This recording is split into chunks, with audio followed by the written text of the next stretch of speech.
Let's do the damn thing. Oh, you know what time it is. It's time to take it to the Birdland. It's about to go down. Hope y'all ready. Yeah, let's go. Come and roll with me to the Birdland. Friends got to giving you the word, man. Any other BS is absurd, man. Sports talking, they give it to you firsthand. They can talk Terps, they can talk O's. Yeah, they both lit. That's how it goes. Baltimore squad, Ravens and Bo. Better tune in. Here gonna the show. Birdland, Birdland, Birdland. BS. Birdland, Birdland, Birdland. BS.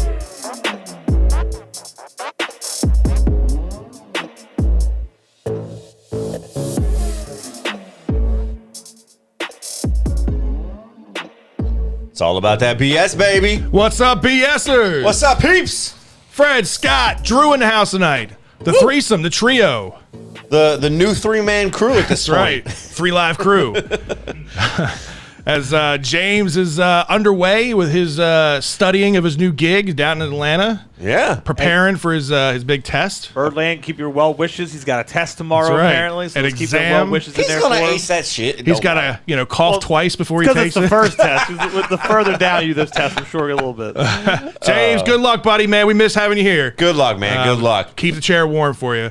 We got a lot to talk about on this week's show, man. Got a lot. You got what? 48 days now that we have left, but football started. Hours. Or 48 hours, sorry. Yeah. 48 hours. But football has officially started with the Hall of Fame game in the books. It was Titans are now coming to town against us on Thursday. And what and who can we expect to see in this Ravens preseason game is going to be the interesting fact here. It will for sure. I think temporary expectations for any ones. I don't think there's going to be many, but we'll talk about it. A big piece of the offense returns for the Ravens. And an extension is finally done. Okay, it's not Lamar, but a key piece nonetheless. That is now a Raven for life, potentially. You might as well say that. I mean, it doesn't hurt. We'll talk about it. And look, the Orioles continue to show the Elias way is working and appear ahead of schedule as Hyder and the team continue to move in the direction of being a contender this year. We're contenders now. That's a winning streak. I love this pretty shit. I may move to England. All right, but before we get started, remember that team over at MD Crash. We've been telling you guys about them for weeks, months, years on end, literally, at this point. Pretty sure it's years at this point. It's years at this point.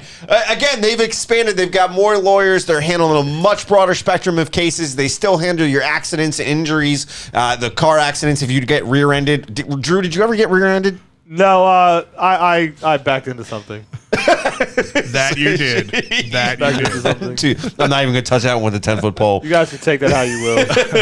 Isolate that audio for later. Right. Always. But again, they can help you with any of your family law issues, from divorce to custody to child support. And hey, if you get in some trouble with the law in a much deeper way, they can help you with that too. I don't think they're helping Deshaun Watson, but Nobody's helping Deshaun Watson except for Roger Goodell at this point. Exactly. But no, again, if you need the team over at Bowers, Hassan, and Herndon, give them a call or text them 667-220-6500. Text them anytime. They'll get back to you as soon as they can. And again, that number 667-62 or 667-220-6500. Call or text anytime. I don't even know what that number is. One more time, Scott. I need it for the third time. Give it to me. 667-220-6500. Call or text anytime. Get the team at Bowers, Hassan, and Herndon on the case for you. Heyo. It's going to be a long show. How many times have we done that ad read now? Jesus. That's all, folks. Well, as you mentioned, man, we're officially 48-ish hours away now at this point from football finally kicking off at the bank. You got the Titans coming to town for the first preseason game of the year this Thursday. I don't know about Raven Flock out there, being a season ticket holder, and I've been a season ticket holder for a while now. I don't get super excited for preseason games. I'm really, honestly, most of these games, I'm holding my breath making sure that there's no injuries. Even if some of the starters only get out there for one series, one play, whatever it is, I'm holding my breath that entire time, hoping nobody gets injured. I'm doing that. The other thing that I'm doing though is I'm watching those bubble guys, right? The guys that we're gonna talk about some of them in the coming shows, but some of these bubble guys that especially in the first 2 weeks, you're gonna see a lot of the guys they're not necessarily bubble guys. It's just somewhat to get some work in on depth guys. Yeah. But when you hit that third preseason game, especially, that's the game that we're all going to be looking at, because that's the game that's going to start to dictate which way the bubble's leaning on some of these guys. Exactly. And so it's the first one. Like, I love football. Don't get me wrong. I'm glad to have it back. But this first preseason game, my attitude is usually, what do you fucking do? Yeah, the majority of these guys won't see the field as a Raven come the 53-man final roster. But, it's competitive football. It's NFL football. So if you're a football enthusiast, you're still excited to see it. Obviously, John Googs already hit the nail on the head for us Maryland fans out there.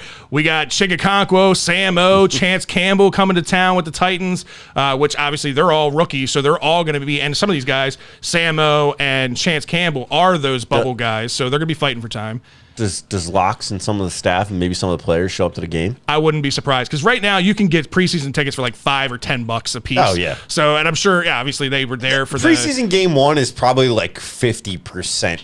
Yeah, packed if you're lucky. I wouldn't be surprised. That's actually a very good a good idea. I'd probably see a field trip of them all come down there and watch them, especially the guys that have played with them in the past or whatever. So it'll be cool. So you mentioned it. Let's talk a little bit about that. I want to get your guys' takes on it too, because this is going to be kind of a AMA show, man. Ask us anything kind of type show. We obviously have topics we're going to talk about, but we want to get your guys' opinions on it. We'll kind of work them in as we go through here. But what position groups are you going to be keeping an eye on the most? Boys and girls, that's right. Jeez. Come on, Drew. Come on, Drew. Don't have a James moment. Wait, let's make that. Feel free to add any questions for the gang here, folks out there. All genders are accepted. That's right. All right. Anyway. So I want to ask you, let's let you lead off, right? So give me a position group that I think you're going to be most focused on watching to see good, bad, ugly. O-line. Okay, that was one of the top three that I was going to go with. O-line, it's looking at what depth we actually have, right? Yeah. What do some of these guys start looking like? Because they're the guys. Fortunately, but unfortunately, the O-line, they're the guys that are out there more than anybody else. So if you do have some starters out there, we might see some situations where some of those guys are out there, especially, with Linderbaum being out. I think you're going to see Macari. You'll see a Colon Castillo playing a little bit of center. I think you'll see a mixture between the two of them in this first preseason game. I think it's probably going to be more along the lines of Colon Castillo. I don't think you risk putting Macari out there for too long, given his versatility and what he provides you for this offensive line. It's too much of a risk to me. So I'm sitting back. I want to see what they do with the offensive line, and I want to see what depth we have. We don't always see it, but sometimes some guys can pop out and surprise you. Yeah. I'm really intrigued by what Falele is going to be able to do. Yep. I want to see what he looks like. And again, I think just you've got to solidify not just the tackle spots, but I think we need to know what we've got up the middle for that protection, right? Because these guys that were here last year that are playing again, they really didn't get the chance to play with the team that we expected. They didn't get the chance to be there for JK. Right? Now, JK better not fucking play in this game. I'm going to put that out there right fucking now. He's not. But my whole point in saying that is these guys, it's going to be different, right? The scheming, you need to scheme this as if JK's running, right? Even if it's Justice Hill out there, I don't care. Like, just scheme it as if it's JK. These guys need to get the practice in blocking and the practice in moving. So I'm right there with you on O-line. I'm going to go another route, but I do want to touch on the O-line for a minute because I think it's crucial in this game because there's a lot more question marks than I think some fans, the average fan out there, might not be as concerned because there are still no guarantees with Ronnie Stanley. We don't know what left tackle is going to look like. They're hoping Juwan James works out as a left tackle, but he hasn't played left tackle since high school, and he's admittedly said it's made him uncomfortable. And he's coming off injury. The switch is definitely a big challenge. We saw Villanueva go through that same type of switch last year. We know it didn't work out well for him. Not saying that's going to be the same fate, but that's a big question mark. Inside, at the guard position, left guard is wide open right now for the taking. So do we see somebody like a Phillips or a Ben Cleveland or a Ben Powers take grasp in this game and stand out head and heels more than the other? Tyler Linderbaum goes down with the injury as a rookie coming in, who I fully expected to be the day one starter at center. And I'm not saying he won't be now, because even with reports out there, the reports from Ian Rappaport and the guys out there that it's a re-aggravation of the Liz Frank injury. It's not. Harbaugh cleared that up in the press conference yesterday. It's another ligament. It's still a soft tissue injury, don't get me wrong, and it's not an injury you want to take lightly. But Don't rush it. Give him a couple weeks. I don't think it'll be long. I think he'll probably play, in my opinion. I have no idea inside information or anything. I just think he'll probably be ready for that last preseason game. I think that's when you'll see him, if he's going to come back at all. But yeah, to your point, I think Cologne Castillo, we need to see what he provides. We know what Makari looks like at center. And again, to your point, with the tackle problems and his versatility, being able to slide all around the offensive line, I think it is kind of risky to play him too much in this game. There's a lot more questions that need to be answered on that offensive line. And we've even heard that out of training camp, that some of these guys are getting blown by these outside edge rushers, which is a great sign for our outside edge rushers. Don't get me wrong, that's good, but it's not a good sign for our offensive linemen. So we want to see, I think that's a very crucial battle. For me, the other position group is going to be the wide receiver core. Yeah. And that's because there are so many question marks. We can pencil in the guys that we fully expect to see more of this year. The James Prochet, the Tylan Wallace, the Devin Duvernay. We're going to see them get more involved in the offense. So I want to see that next tier. All these undrafted guys, is it dire enough that we need to go out and bring in another wide receiver? There's been rumors out there, talks out there about the potential of OBJ being a Raven. Yeah, we heard that before too. We've heard that before, but I just want to see what that next level of wide receivers behind those four guys, what do they look like? Slade Bolden had to come off the field the other day. The other guy, can't think his name right now, had to come off the field. There's been two wide receivers had to come off and left practice early. So that's not a good look. But I'll be intrigued to see, because I've heard good things about some of these guys, and I want to see it in action. When the lights are on, can they make plays? To your point, I think that wide receiver core. It's the question mark, right? What does Lamar do with this wide receiver core? Because it's going to look much different than it did before. What is it going to be? And the tight end group, I know some people are saying tight ends. That's a great point. Likely is going to be another receiving threat. We will see more of those 2 and potentially 3 tight end sets like we talked about. We missed since the redhead Hurst was gone. Since the redhead was gone. I couldn't think of his name. The redheaded stepchild on the team. Right. Since he's been gone, that's been missing, and I think likely has been a standout at camp and has me excited about that.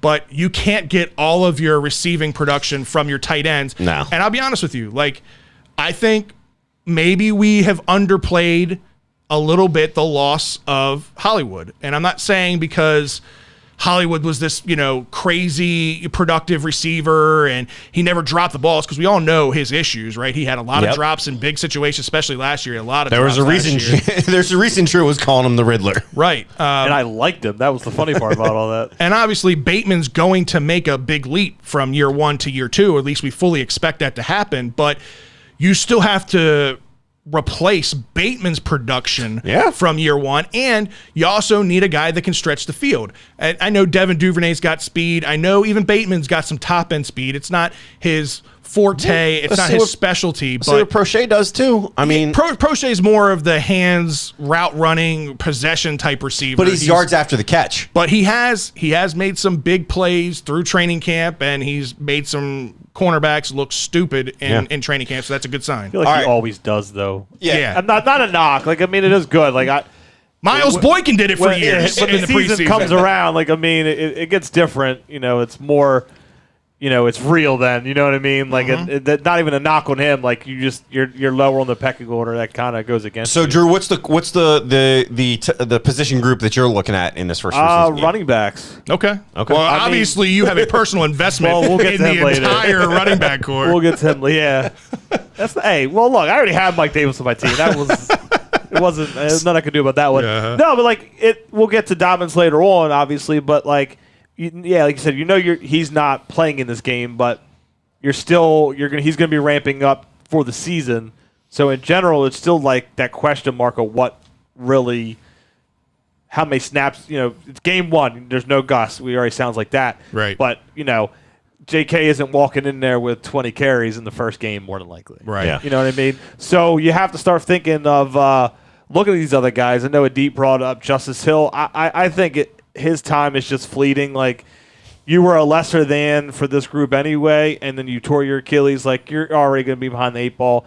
Batties look good in camp. Hopefully he continues it. I mean, Mike Davis had some issues in Atlanta last year, but it was Atlanta. Granted, like I know we've already talked about the O-line issues here, but like it was Atlanta, so maybe being here on a more run-oriented team. So I'd like to see what those guys do out on the field. So, that at least him and Batty are going to be getting like carries. Yes. So the media actually got a chance to talk to the running back coach in the press conferences earlier this week, and he's basically said, listen, he's like, the way that this offense is going to roll is that they're not going to share or not going to have that bell cow back. They're going to do what they did in 19, where they're going to have a good rotation, and his job is to prepare each one of these running backs like they're a number one and get them ready like they're a number one.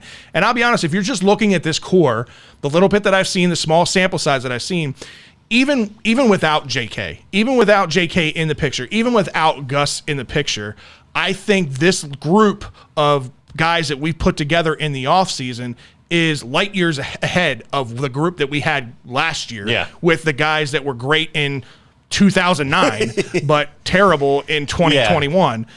So I'm okay. I'm confident in this running core. Obviously, a running back group, I'd be a lot more confident once JK is actually 100% healthy. Yeah. I watched some of his practice and warm-up videos. I got a little nervous because he looked like he had a little bit of favoring the leg a little bit to me. And it could be just him. It's one practice. It's his first, growing through drills. We're looking for it, too, though. Exactly. And that's I agree with you, too. I agreed with a lot of people's takes on what they saw. But I still think, a lot of people were, wanted to see, is he really, you know what I mean? I think a little bit of that was there too, like you said, first go at it. So I will have to say this. I do find it interesting that all three of us went offense. Yeah. Given that you could make the argument that the biggest thing that we all need to see is, what the hell does this defense look like? Yeah. This is a completely revamped defense from a scheming perspective to what we're used to seeing with Wink. So what does Mike McDonald bring to the table with this defense? What do we see some of these guys do?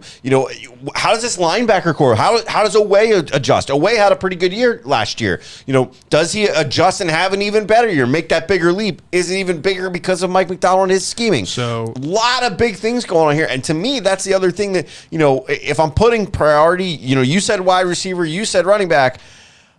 To me, it's O-line, and just then it's the defense as a whole. Right. I need to see how do they look and what's the scheming look like. You kind of stole my thunder a little bit. The next question was going to be, what player are you most excited? I asked what position group. Now I'm going to ask what player, and I'll lead this off. Mind you, I got to address something, the elephant in the room. Ryan, this is salmon, not pink. I was going to go with coral. Salmon, not pink. No, it's not coral. There's not enough orange in it. Correction. I know. You know what coral is. I know about coral because the old room color. So I do, player-wise, Isaiah Likely, he's one of them that's up there for me. But the guy that I'm most excited about is for a couple reasons. One, we talked about it on draft night. I think some of us, one in the chat room right now, Ryan, was a little upset when one Jordan Davis got taken right before us, right? And I saw this clip the other day of Jordan Davis absolutely dominating this offensive line, made him look like he was going up against a Pop Warner kid, right? It made me envious. But on the flip side of that, later on in that draft, we did end up getting a defensive tackle that is getting rave reviews in Travis Jones, kid out of UConn. So I think that was going to be the guy that I'm most excited about because he's a rookie. He's going to get a good amount of playing time, and because we have such a deep defensive line, you should see him a good bit in this game, and I'd like to see what he's going to do against those 2s and 3s because that's what he's going to go up against. He should be dominant because right now, honestly, I think he can compete with the ones and anybody's ones. So if he's in this game going up against the 2s and 3s He of should the be able to Titans, dominate 'em. he should be able to dominate and Yeah. have a big game. No, I agree with that. I think for me, it's players specifically, and I know that we're not going to get the chance to see him a whole lot. But I would like to see Oweh out there a little bit, just to see if what leaps he may have made. I don't know how much he's going to be out there, and then just the secondary, right, as a whole, because there's a lot of guys. That's not a player, just so you know. Okay, if I'm going to go with a player, I want to see the leap that That's Brandon. a position group. I want to see the leap that Brandon Steven makes. Okay, I like that. I want to see him. I want to see him elevate to the next level because he can be this year's. Oh God, who was the guy last year that stepped up In the secondary? in the secondary? Brandon Stevens. No. There was somebody other than Brandon Stevens. He's gone now. He's gone now. Oh, you're talking about Anthony Averett? No, not Anthony Averett. Not Anthony Averett. Ah, shit. I'll look it up. Scott Foster? Yes, it was me. Thank you. Wormley. No. No. Just keep throwing names No. out there. Yeah, don't Avon stop.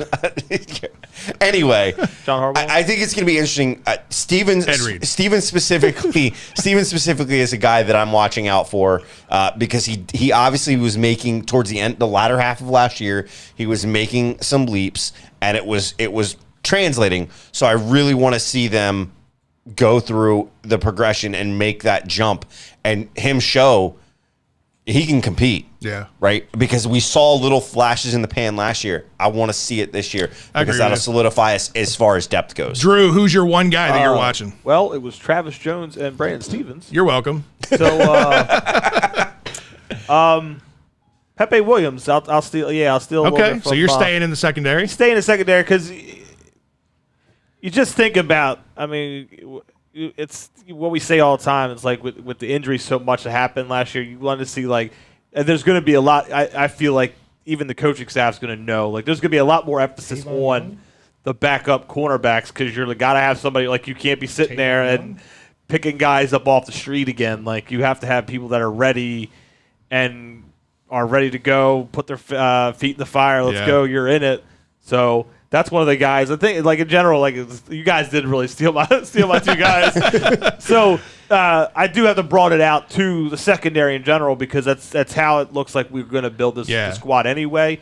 So how do those underneath guys? How do they look? Right, and that's a great point. I mean, like I said, the secondary position group wise is a big question mark. There's a lot more promise right now going into the season than there was last year before all the rash injuries and everything. So hopefully we stay healthy, and hopefully some of these rookies that are coming in will make big impacts. It was Averett. I was going to say, I thought it was Averett because he was the only one. We named everybody. He's the only one I can think of that stepped up big last year and earned himself another contract. All right, but speaking of contracts, right? I know everybody's on edge with contract talk and when's it going to happen? Well, the Ravens did announce an extension. Maybe it's not the extension that we all anticipated and all wanted it to be, but Justin Tucker inks a 4-year extension with the team that puts him under contract through 2027. He'll end up being 38 years old when that extension is up. Hey, James. Wait. The Tucker hater ain't here. Yeah, it's perfect timing. It's like, James out of town, let's sign an extension. Get it done before he gets back. This was a deal I thought was kind of funny how it worked out. We talk about Lamar and getting this extension done and all that stuff and how long it feels like it's been. We don't know how many conversations that they've had and all that stuff, right?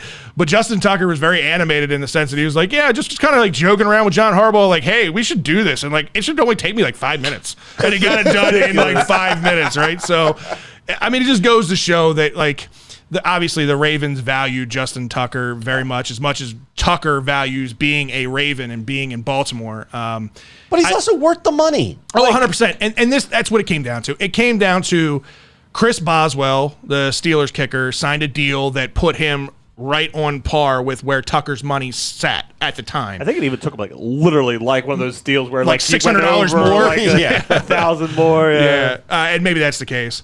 So Tucker probably just had a conversation with, listen, I'm the best kicker in the league. You guys know that. I know that. Just pay me that way, and it doesn't have to be much more. And the Ravens gave him $1 million more, essentially a year. But the big thing is he gets $17.5 guaranteed, $24 million added to his current deal, which makes it a $6 million average per year, which still makes him the NFL's highest kicker at this point. And again, worth every penny of its weight in gold. And that's the thing. Like, I don't understand. There were some people that were upset over this. And he's going to be over the hill because the whole 38 thing, right? He's going to be over the hill. You mean kickers are kicking into their 50s? Right. Robbie Gould's still playing. Robbie Gould. Exactly. Vinatieri played until he's almost 50. I thought Robbie Gould was old when he left Chicago. He's been in San Francisco for like a decade. I thought they were going to have to played him in wheel. Super Bowl. I thought they were going to have to wheel Martin Gramatica off the field because he was getting hurt every year out there. And he's 40-something years old, still kicking. Listen, kickers a different breed. Crosby's another one. 100%. Been kicking forever. The ones that are the best with their techniques, even if they lose something that was their strong suit, like maybe down the, let's say he's 35 and the length isn't there anymore. Right. I guarantee you he works in a way that no matter what, though, the accuracy is pinpoint. That's the thing. You'll never take the accuracy away. And if he goes from a 66-yard field goal kicker down to a 57, 58-yard field goal and a kicker in a matter of 10 years, then so be it. He is still going to be and still is the most accurate kicker in NFL history. 91%. We talked about this in our chat room the other day. Like there were some people out there making some outlandish comments about Tucker. Ones with fucking check marks on Twitter, like questioning his resume and questioning like what's his known for kick. What are you talking about? He just made a 66-yard NFL record quarterback to win the game in walk-off fashion. Mind you, he did that a couple years prior in Detroit as well. Mind you, the playoff games that he won in Denver. It just there's so many things that Tucker can hang his hat on as like the kick. It's not even funny. There are not many kickers that get the chance to make it in the Hall of Fame. He is guaranteed to be in the Hall of Fame. Right. It's no doubt about it. For what he's done on and off the field, are you kidding me? He's the most accurate kicker in NFL history. Like you said, you got the records he's been setting. I mean, you were talking about this before. His record of continuous field goals in the fourth quarter or overtime, he's at what, 57? Right. 57 straight? Right? He's never missed a kick in the final minute of regulation. This is a pressure type situation and a guy that can handle it. And not to mention, he is a locker room guru because he can be friends with anybody and everybody. Yeah. Like, there's value in that. And again, I said it before, I don't understand who you are. You don't understand what's happening Nick. if you are sitting there saying that there's any question on this. If you're questioning it, you're upset over it. Yeah, I it's ridiculous. And it's all the bad takes where people outside of Baltimore who just don't appreciate what Justin Tucker is and what he's done over the years. And mind you, Justin Tucker is what? At this point, he's 32 or 31. I don't know at this point. Right? He's still got another 8 years of career to continue building his resume. It's only going to get better. So, like, it's just crazy to me, the people that have these terrible takes. It's ridiculous. We gotta get people over this mindset. Yeah. You mentioned Linderbaum earlier and the injury. Let's talk about that for a minute, right? Because it comes out that he's got a reoccurrence. Originally, it was a reoccurrence of the Liz Frank injury. That was what it was originally reported as. By Ian Rappaport and Mike Garofalo.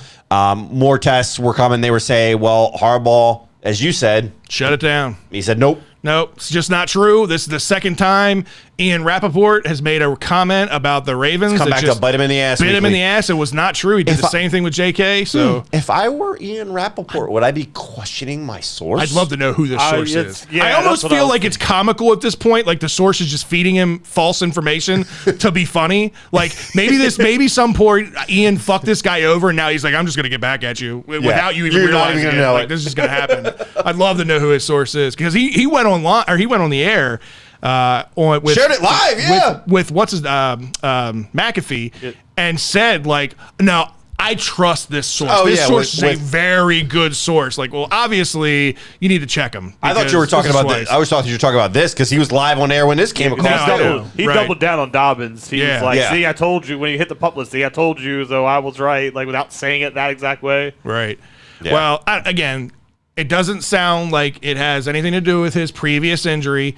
They're still saying 1 to 2 weeks. Right. So that's the hope right now. They're going to be uber cautious with it, and they're not going to rush him back. Like I said, if you see him week 3 of the preseason, I think that'll be the earliest that you'll see him, and I'm okay with that. Don't you say that?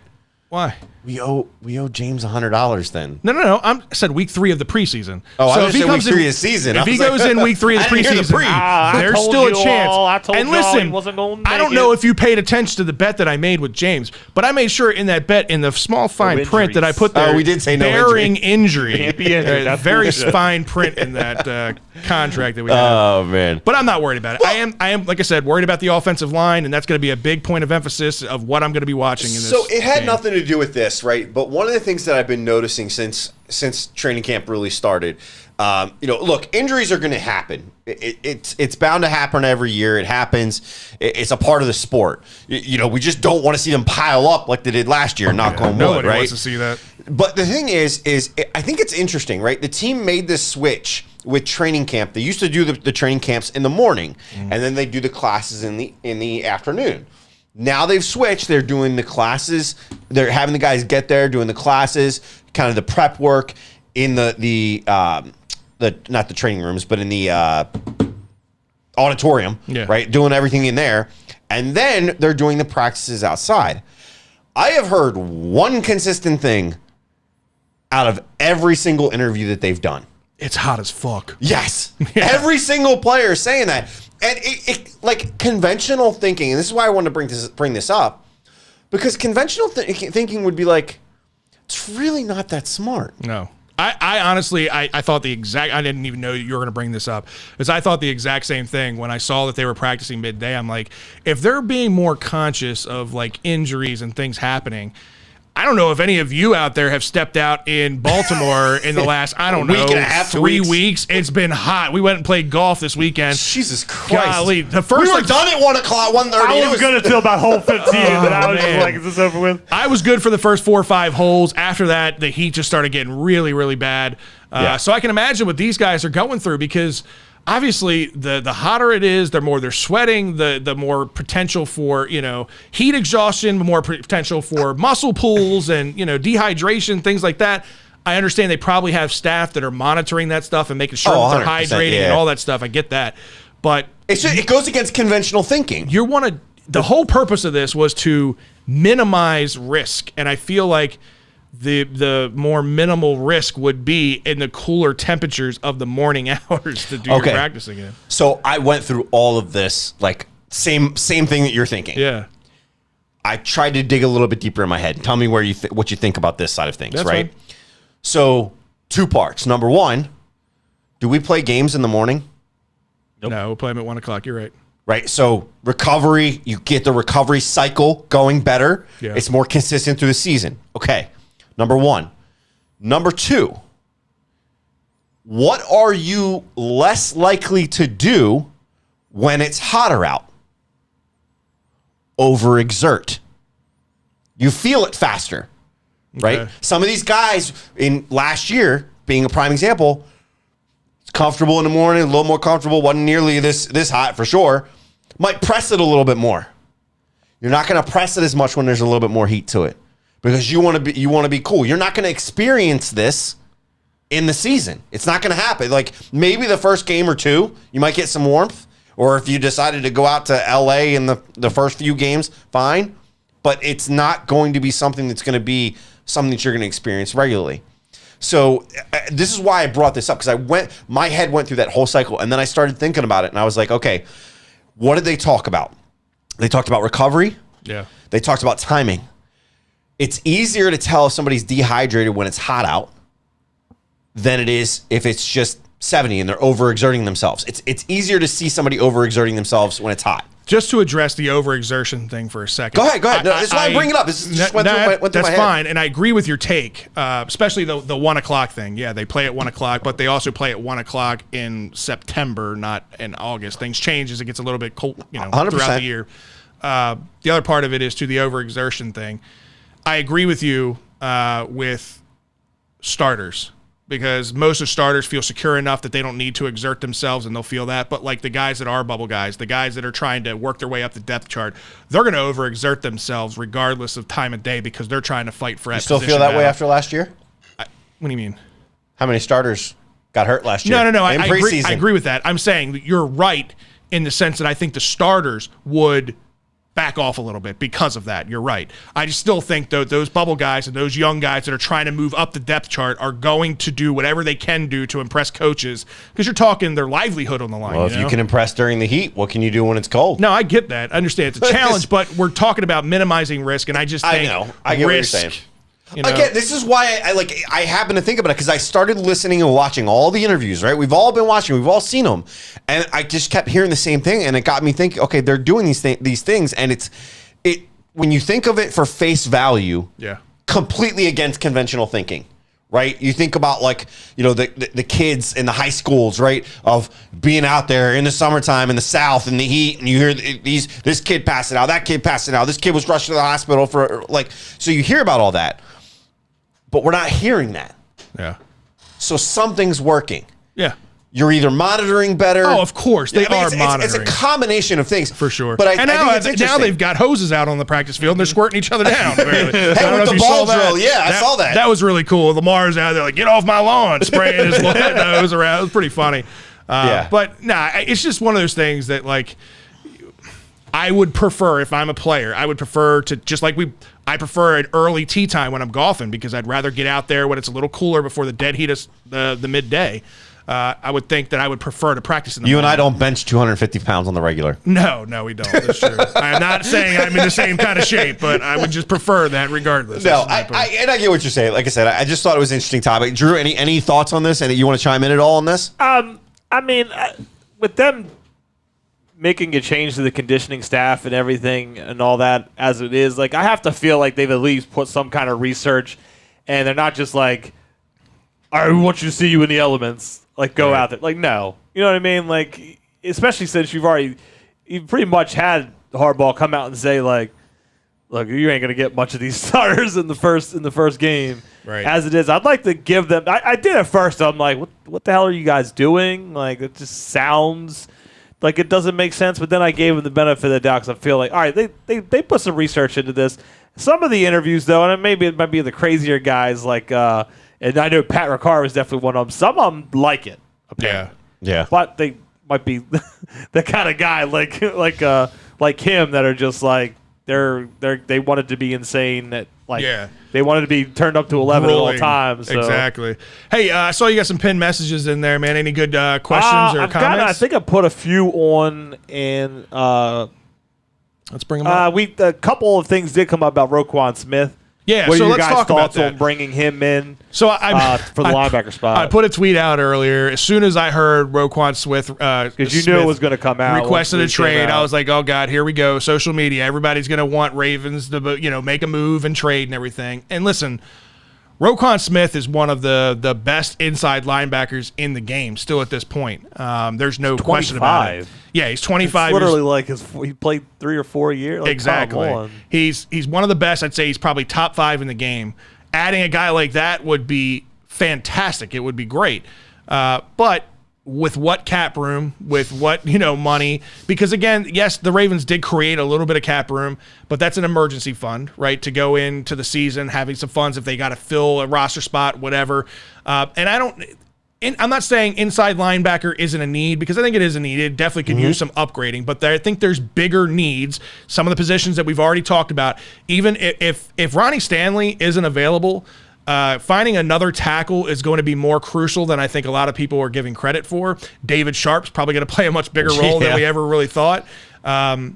Still the wide receiver question mark. Would the wide receiver having a true number 2 type wide receiver next to Bateman be more impactful than a Roquan Smith? So those are things you got to weigh.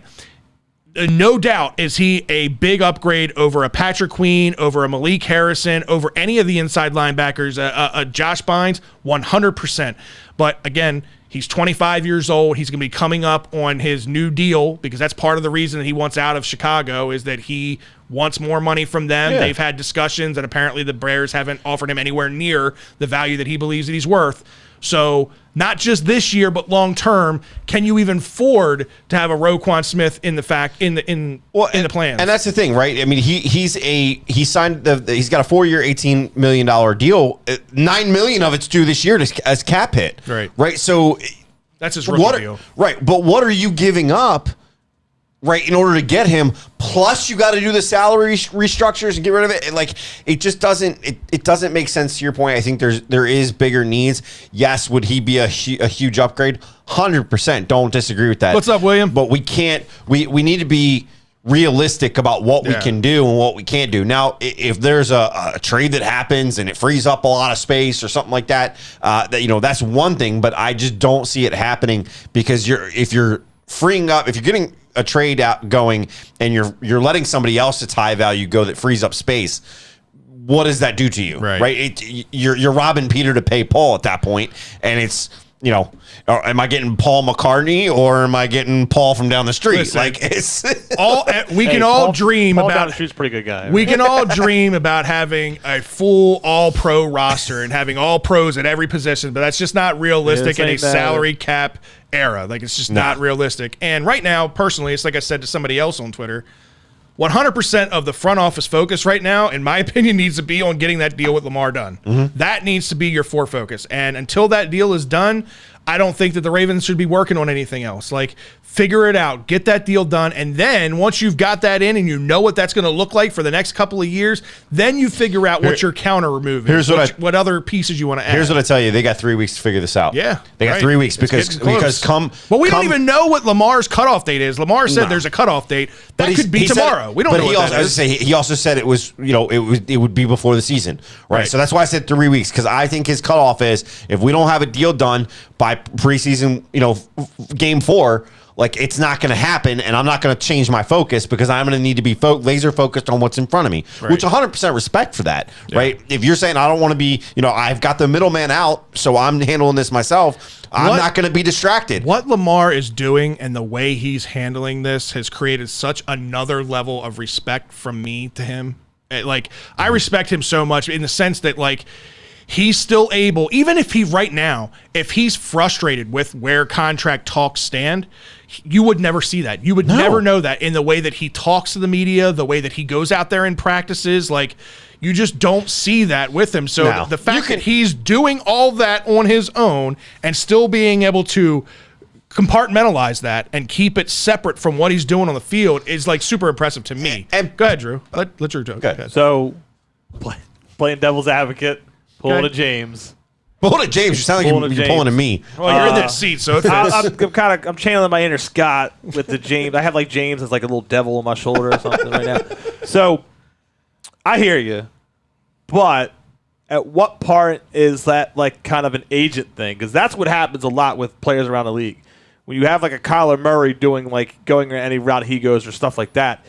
It's the agent that says, look, you got to do this, this, and this. Or, you know what I mean? Or, information gets put out like that. Well, look, we wanted this money. And, you know what I mean?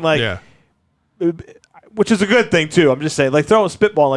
Having an agent is why a lot of information leaks because it's free reign for them to sit there and paint whatever picture they want for their client. Whereas in this situation, you don't have that middleman to say anything. That's why it's so hush-hush because – just don't know. But then if you look at it from the other side of just talking about the Kyler situation, because you brought that up specifically, right?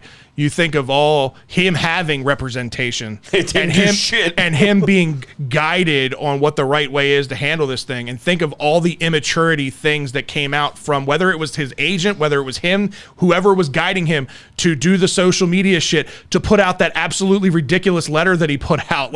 All of that stuff was agent guided. Here is Lamar, a 25-year-old kid doing all this stuff on his own, and you haven't heard one thing of immaturity coming out from the negotiations, from the Ravens side, from his side, or anything. That's why I say again, he's a 25-year-old kid who likes to go out and have a good time and be with his friends and that kind of stuff. He's not a partier by any means, at least we don't see that, right?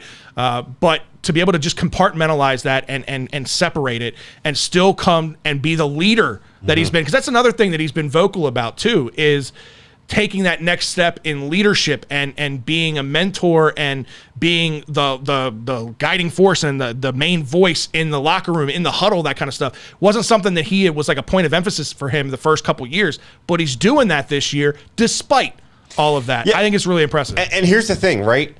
Everybody is watching this situation because ultimately this can upset the industry, right? if you can have a player at that level, and it may have happened before and we just weren't aware of it, but this is the first that we're aware publicly that a player is representing themselves, right, and trying to negotiate a life-changing contract, right, while playing. If he's successful in doing this, there's a reason that so many of the agents out there and the pundits are coming out of the woodwork and, oh, this can't get done. This is why, da-da-da. Because if he does it, guess what's going to happen?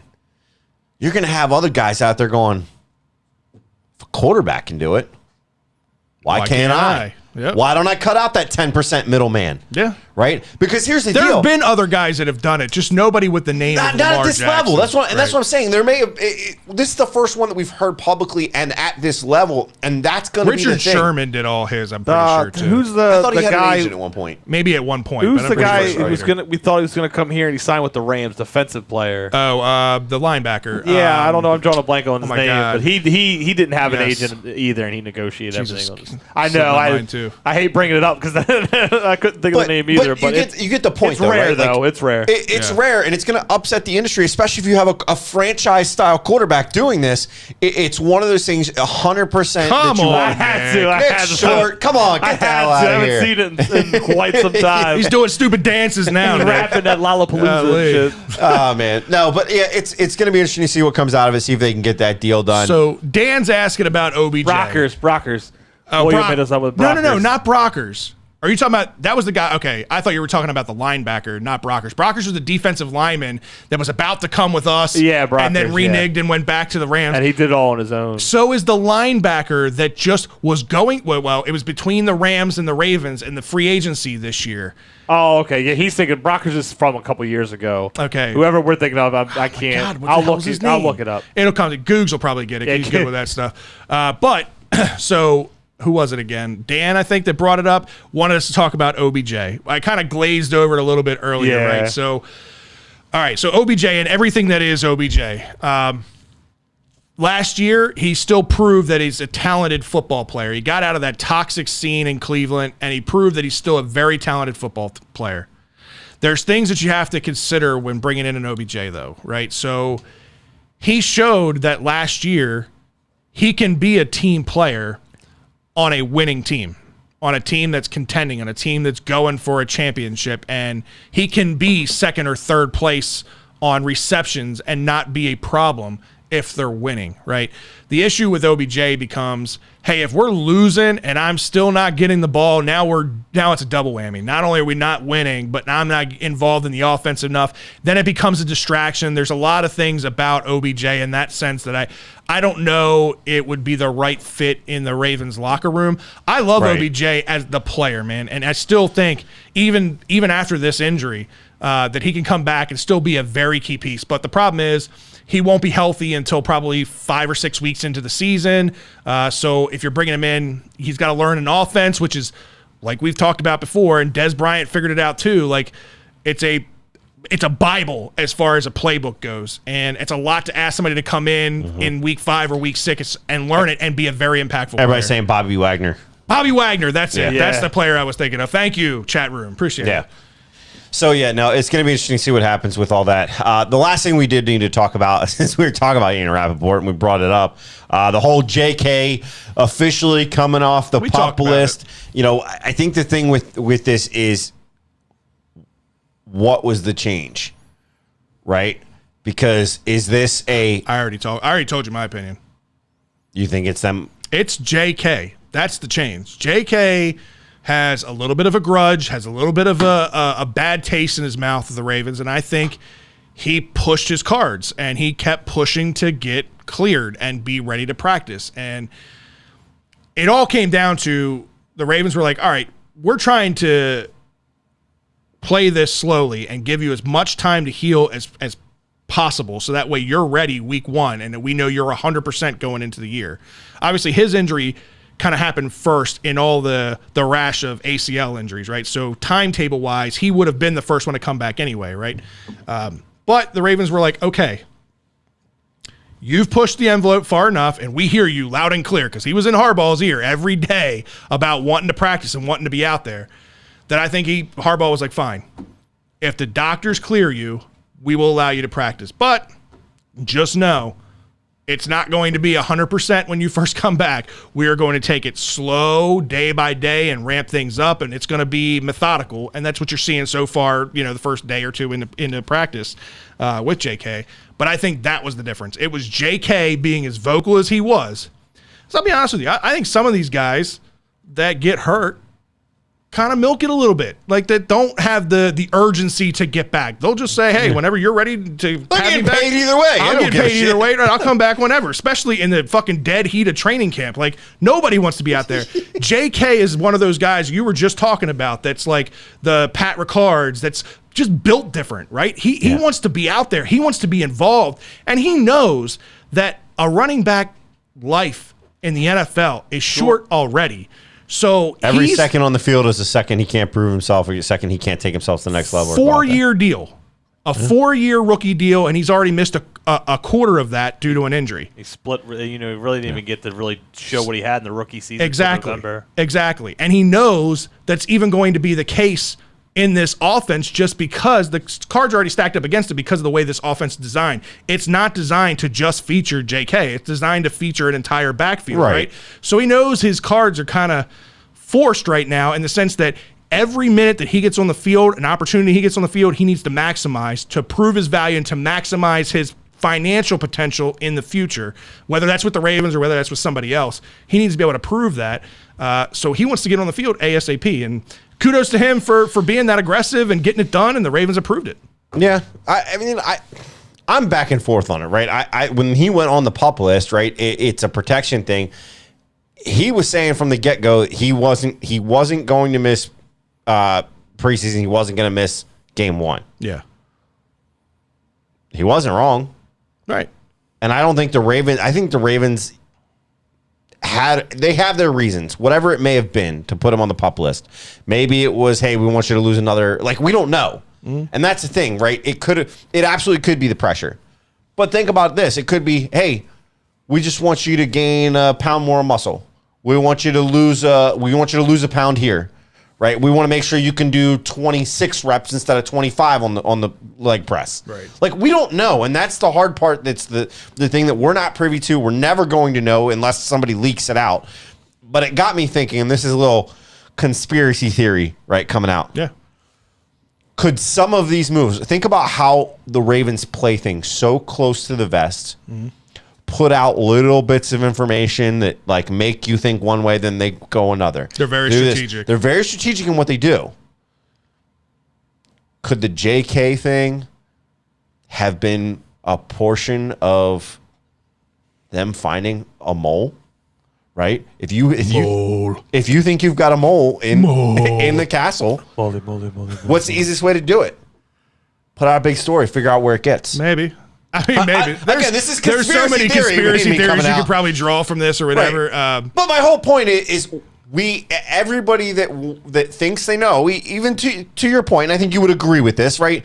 It's all speculation from all of us. Yeah. It's speculation because we're not JK, we're not John Harbaugh, we're not the Ravens. I'm just giving you my take on what I think it is. Again, I have no idea if JK is actually frustrated. I read things, I look at reactions to things, and I listen. And I build my own conclusions, and that's how we come up with an opinion. But to that same context, right? If you're trying to use context clues, right? Yeah. We also don't know these guys personally. We don't know how do they talk, how do they function, how do they do. We saw him for 1 year. Yep. 1 season. We saw his reaction right after he got injured. That's it. Right. We don't have enough context clues. Again, you have your opinion. I have my opinion. Yeah. My opinion is I don't think we have enough to even fucking go off of to know what's happening here. So there's 20 different ways from Sunday that you can spin this. Here's the deal. He's off the PUP list. Yeah. And hopefully, cross your fingers, knock on wood, no injuries. He's playing week 1. He's the man.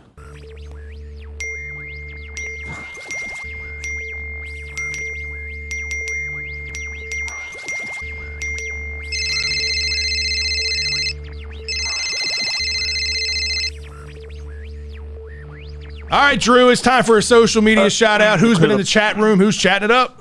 Through the pipes, I got a lot of talking here. They're those golden pipes. Googs, as the first to speak. Hey, man, real quick shout out to John Googs, man. He had his first podcast appearance on the Shell and Tell show. He crushed it. He killed it, as always. If you haven't checked it out lately, the latest. If you haven't checked it out lately, check it out later. Check it out later. Whatever. Check it out. That's all, folks.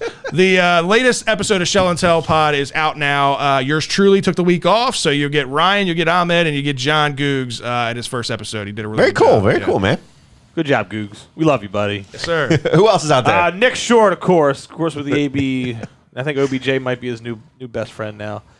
Steve Money, Jacob Paul, Jamal Caldwell, Stephanie Summers chiming in, Robert Sloan, we had pretty good cast today. Dan Keeney, Dominic Henson, Thomas Morgan, Adit in there as always. Ryan showed up. Somebody named Facebook user. I cannot make that up. It literally said Facebook user. I didn't see that. So I don't know what that's all about, buddy. But thanks for chiming in. It's because they have a private profile. Yeah, I so guess that's why. what it is. Yeah. Don C, William Sable checking in for the first time in a while. Sherry Reedy a little bit late. But she showed up. Sherry? What's up, Sherry? Thomas Flahart and Kirk. I hope I don't mess up your last name because the English language is weird. I'm just gonna say Stuff. I don't know if it's like Rough or Stowe. I don't know. It's a cool name though. It is a cool name. I saw it pop up. I'm glad you read it and not me. I'm like shit. So hey, Kirk was in the chat. Was there any other good comments that we haven't talked about yet that you wanted to bring up? Or going back to everyone was giving Tucker love as always around here. Adit had a nice point. Like in a game of inches, there you go. In a game of inches and margins, having someone like Tucker and Stout will give Harbaugh an advantage in strategy. Oh, absolutely. And we all know how much Harbaugh is a special teams guy, right? And you're talking the greatest kicker of all time and maybe one of the greatest hyped punters of all time, right? So we're going to see how that punter works out, but that could be a very special duo for the next decade together for sure. Yeah.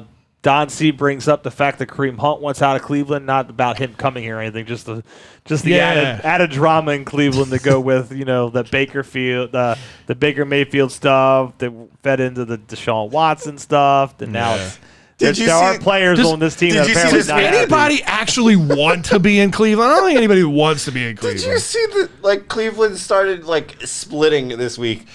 Somebody had put out a post on Twitter, and then it made its way to Facebook, and I think there was even one guy that was going off on TikTok that I was watching the other day. It was about them.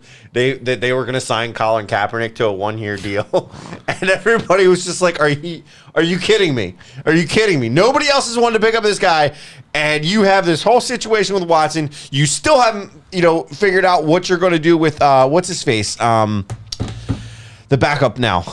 Jacoby Brissett. What do you? Didn't they just sign Josh Rosen too? Yeah. Was that them? Has he ever had a start? Though? No, it was them. Yeah, it was. He them. was in the same draft as Lamar, went ahead of Lamar, and has been absolutely horrible. He was drafted 9th or 10th. He's like, you guys, there was 8 other mistakes made ahead of me. Jesus Christ! Not so fast, my friend. That organization. Any other comments? Not really. That was it. For some reason, Ryan thinks that golf should have stayed at 15 holes. That's a good sign that Ryan's starting to expand. Because I'll be honest with you, when Ryan first started playing golf, he said golf should only be 9 holes. I don't understand why it's 18. So now he's graduated to 15 holes. Eventually, you're getting yourself into shape to do 18 holes. Right? We got to hole. Now, granted, it was hot as F. I started feeling hot. Like I said, it was about hole 15 or 16 when I started feeling exhausted. 15 to 16, bro. I was getting dizzy. But when we were at 11, I'm like, oh man, I thought we were on hole 5 because it just was in that groove. You're not even noticing, but then it did. As soon as we made that turn, it was like, okay. As soon as we got to about that sawgrass hole, it was like, yeah. All right. Which, mind you, I had the best shot of the day at that hole. I'm just saying. It was good. It took me one shot. I wasn't looking at it. You and Ryan were on in one. It took me a second shot to get on there, but I had 6 balls. I had 6 balls ready to go for that hole. I was fully intended on losing 6 balls, or fully expecting to lose balls. So you guys were going up and walking across, coming to the island. So I'm like, I'm going to hurry up and drop one and just try to hit one up there. And in the back of my head, I was like, I'm going to hit these guys as they're walking. I'm going to yank it to the left, and I'm going to hit these guys. Guess who was at the front of that line walking across the bridge, asshole? Well, as soon as that ball left the club, I'm like, oh, that's great. Ryan that's goes, money. Fred just swung, and I went, oh, shit. I was tripped into the water. It landed about 6 feet or 7 feet away from the hole, and it was pin high. So it was a hell of a good shot. That was a great time, man. It was a great course. If you haven't had a chance to get out there and play that yet, if you guys are avid golfers in the Maryland area, Renditions, it's in Anne Arundel County. It's a replica course of a bunch of holes from the different PGA courses around the country. It's really cool. It's worth the $100. At least go play it like once a year. Yeah. No, it's worth it. It's definitely This a show fun is time. not sponsored by Renditions, although I wish it was. Yeah, right. At the end. All right, fellas, it's time for some bros, bows, and O's, man. As this team right now continuing to impress despite all the trades and everything and all the, the uneasiness that fans may have had with the deals that they made. They're sitting at 57-52. Yeah, and look, they went 5-1 in the last two series. They swept the Rangers and then took on the Pirates. Took 2 of 3 from the Pirates. Sweeping the Rangers was good for the team because everybody is talking about, they expanded their payroll over last year. They did. It's still under the league average at $148 million is the league average. They spent $144. 92 of that is active, but of that 92, a third of it is for 2 players in Corey Seager and Marcus Semien. So those 2 guys make up a good portion of their payroll, which is why people are like, this is it. But it's still the team. This is a team that Texas at one point, they were only a game or 2 behind in the wild card spot. Now they've really fallen off, and we swept them in the series for the year, pushing ourselves up, and then we go against the Pirates. Now, to me, this is the measuring stick. And when I say measuring stick, both teams are going through a rebuild, right, or through a rebuild process over Both the past. of them have very minimal salaries. Very much on the same path. Exactly. Very struggling for the past few years, getting some picks. The Orioles have a payroll of $43 million this year. 24 of that is active players. The Pirates have a $66 million payroll. $31 million of it's active. And it seems to show through this series. They've got some talent. I give them that. The one guy that is like 6'10", whatever the fuck he is. He hit the warehouse in practice, apparently. I know, right? It would be interesting to see that in a game, but look, here's the deal. These 2 teams are were in very similar situations, and the Orioles are on a much stronger path in their rebuild. Orioles magic. Further along. There you go. It is cool, but this also proves, to your point here, and what we talked about last week and what we've always talked about is that payroll is not a measuring stick for success, right? We talked about that last week. Moneyball proved that. Moneyball proved that, but you look at the Rangers organization that's at $140-some million who are behind us in the standings, currently in the AL, and that just goes to show you this is an organization that has to overpay free agents because they don't have the farm system that we have. They don't have the cream rising to the top in the organization like we do right now, and we're able to be successful now. They're a mid-market team. All that head scratching that we did for years, and we're like, God, how do the Rays do this? How do they every year have one of the worst payrolls, the lowest payrolls, but it seems like year after year after year, they're still in the mix. They might go through 2 or 3 years of bad baseball, but then they replenish and they get back up, and they're right back up there. Well, this is the course. And even their bad baseball's not that bad. Right. The Orioles are doing a really good job of it now, man. It's fun to watch. And you're beating division rivals like the Rays. I mean, that game yesterday. Come on. Yeah, coming out party last night, man. Again, the Jays, this is an important series for the Orioles because huge series. The Jays obviously are ahead of them in the standings right now. They have the top wild card spot as of right now. Exactly. Well, they win last night 7-4 in a home run battle. You had Urias at the beginning of the game started off with a 3-run jack, which was great to see him get off the schneid. There was a lot of guys in this game that hit bombs that had been struggling, and it's pretty much the core of this offense that you would think that, like, if this core isn't doing good, this team is going to struggle. But that just goes to show you how good this team is because they've been able to play good baseball despite some of these guys struggling. Mountcastle, Hayes, both very overdue home runs. They finally get off the snide. You saw Mountcastle come in later with the single that drove in another run later in the game, so maybe that's going to wake him up a little bit. Maybe he'll get a little bit more comfortable back in the box. You could see he was frustrated. You could see that he was pressing. You could even see it after he hit the home run. He goes into the dugout, and they put the home run chain around his neck, and he's like, what's this? He's got some pressure. I haven't seen this in forever. Like, so even he knows, like, hey, it's been a while. It's nice to get off the snide. Sucked for me too. But Mountcastle is a guy who, if he can get into a groove, can pound out a few home runs back to back to back to back to back over a stretch of some games, right? So those power numbers you could start to see spike up if he gets hot, which is only going to make this team that much better. Yeah, and the interesting thing about this, right, is we all saw that lineup yesterday. Yeah, and we got some text messages in the group. They're like, "What in the hell kind of lineup is this? What is Hyder doing?" Well, it worked. It worked. I mean, they won 7-4. It was very weird to see Ryan McKenna in the leadoff spot, and obviously Cedric Mullins batting eighth in this game. But McKenna has been playing pretty good baseball in the limited opportunities he's got. He's got, I think, a 4 or 5 game hitting streak at this point. Obviously, he adds speed to the top of the lineup too, right? It's not much of a drop off between Mullins and him as far as speed goes.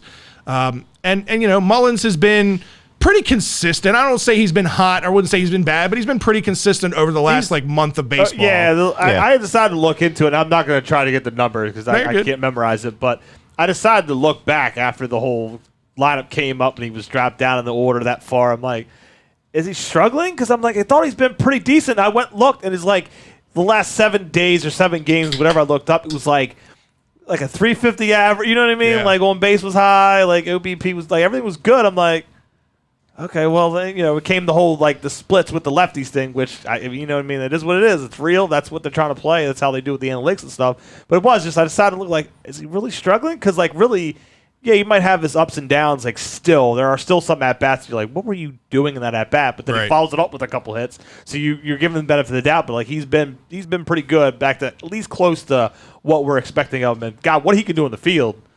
Yeah, that's that one he had, the rundown he had late in the game where he caught the ball on the warning track. 95, 98, 99% of the league would have been having to dive for that. He was like slowing down. Yeah, exactly. And I'll be honest with you, McKenna wasn't a guy that I even factored into the future. I know he's young enough to be a part of that future, but I just, up until this year, hadn't seen enough out of McKenna to think that like he might have a spot, but he can be that 4th or 5th outfielder that you need as a rotational guy, and he brings a lot of value because he can play all 3 outfield spots because of his speed and how good of his glove is. So I think, too, the other thing, right, and it got me thinking, right, we saw that last night, and I started looking at the numbers, and I started looking at the lineups. Yeah.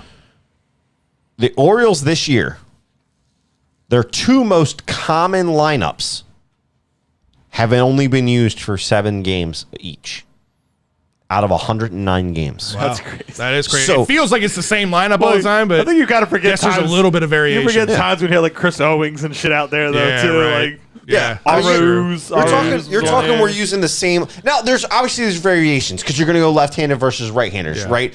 But even still, it begs the question, right? Is the creativity behind this essentially almost plug-and-play style lineup setup that they've got going on with these guys?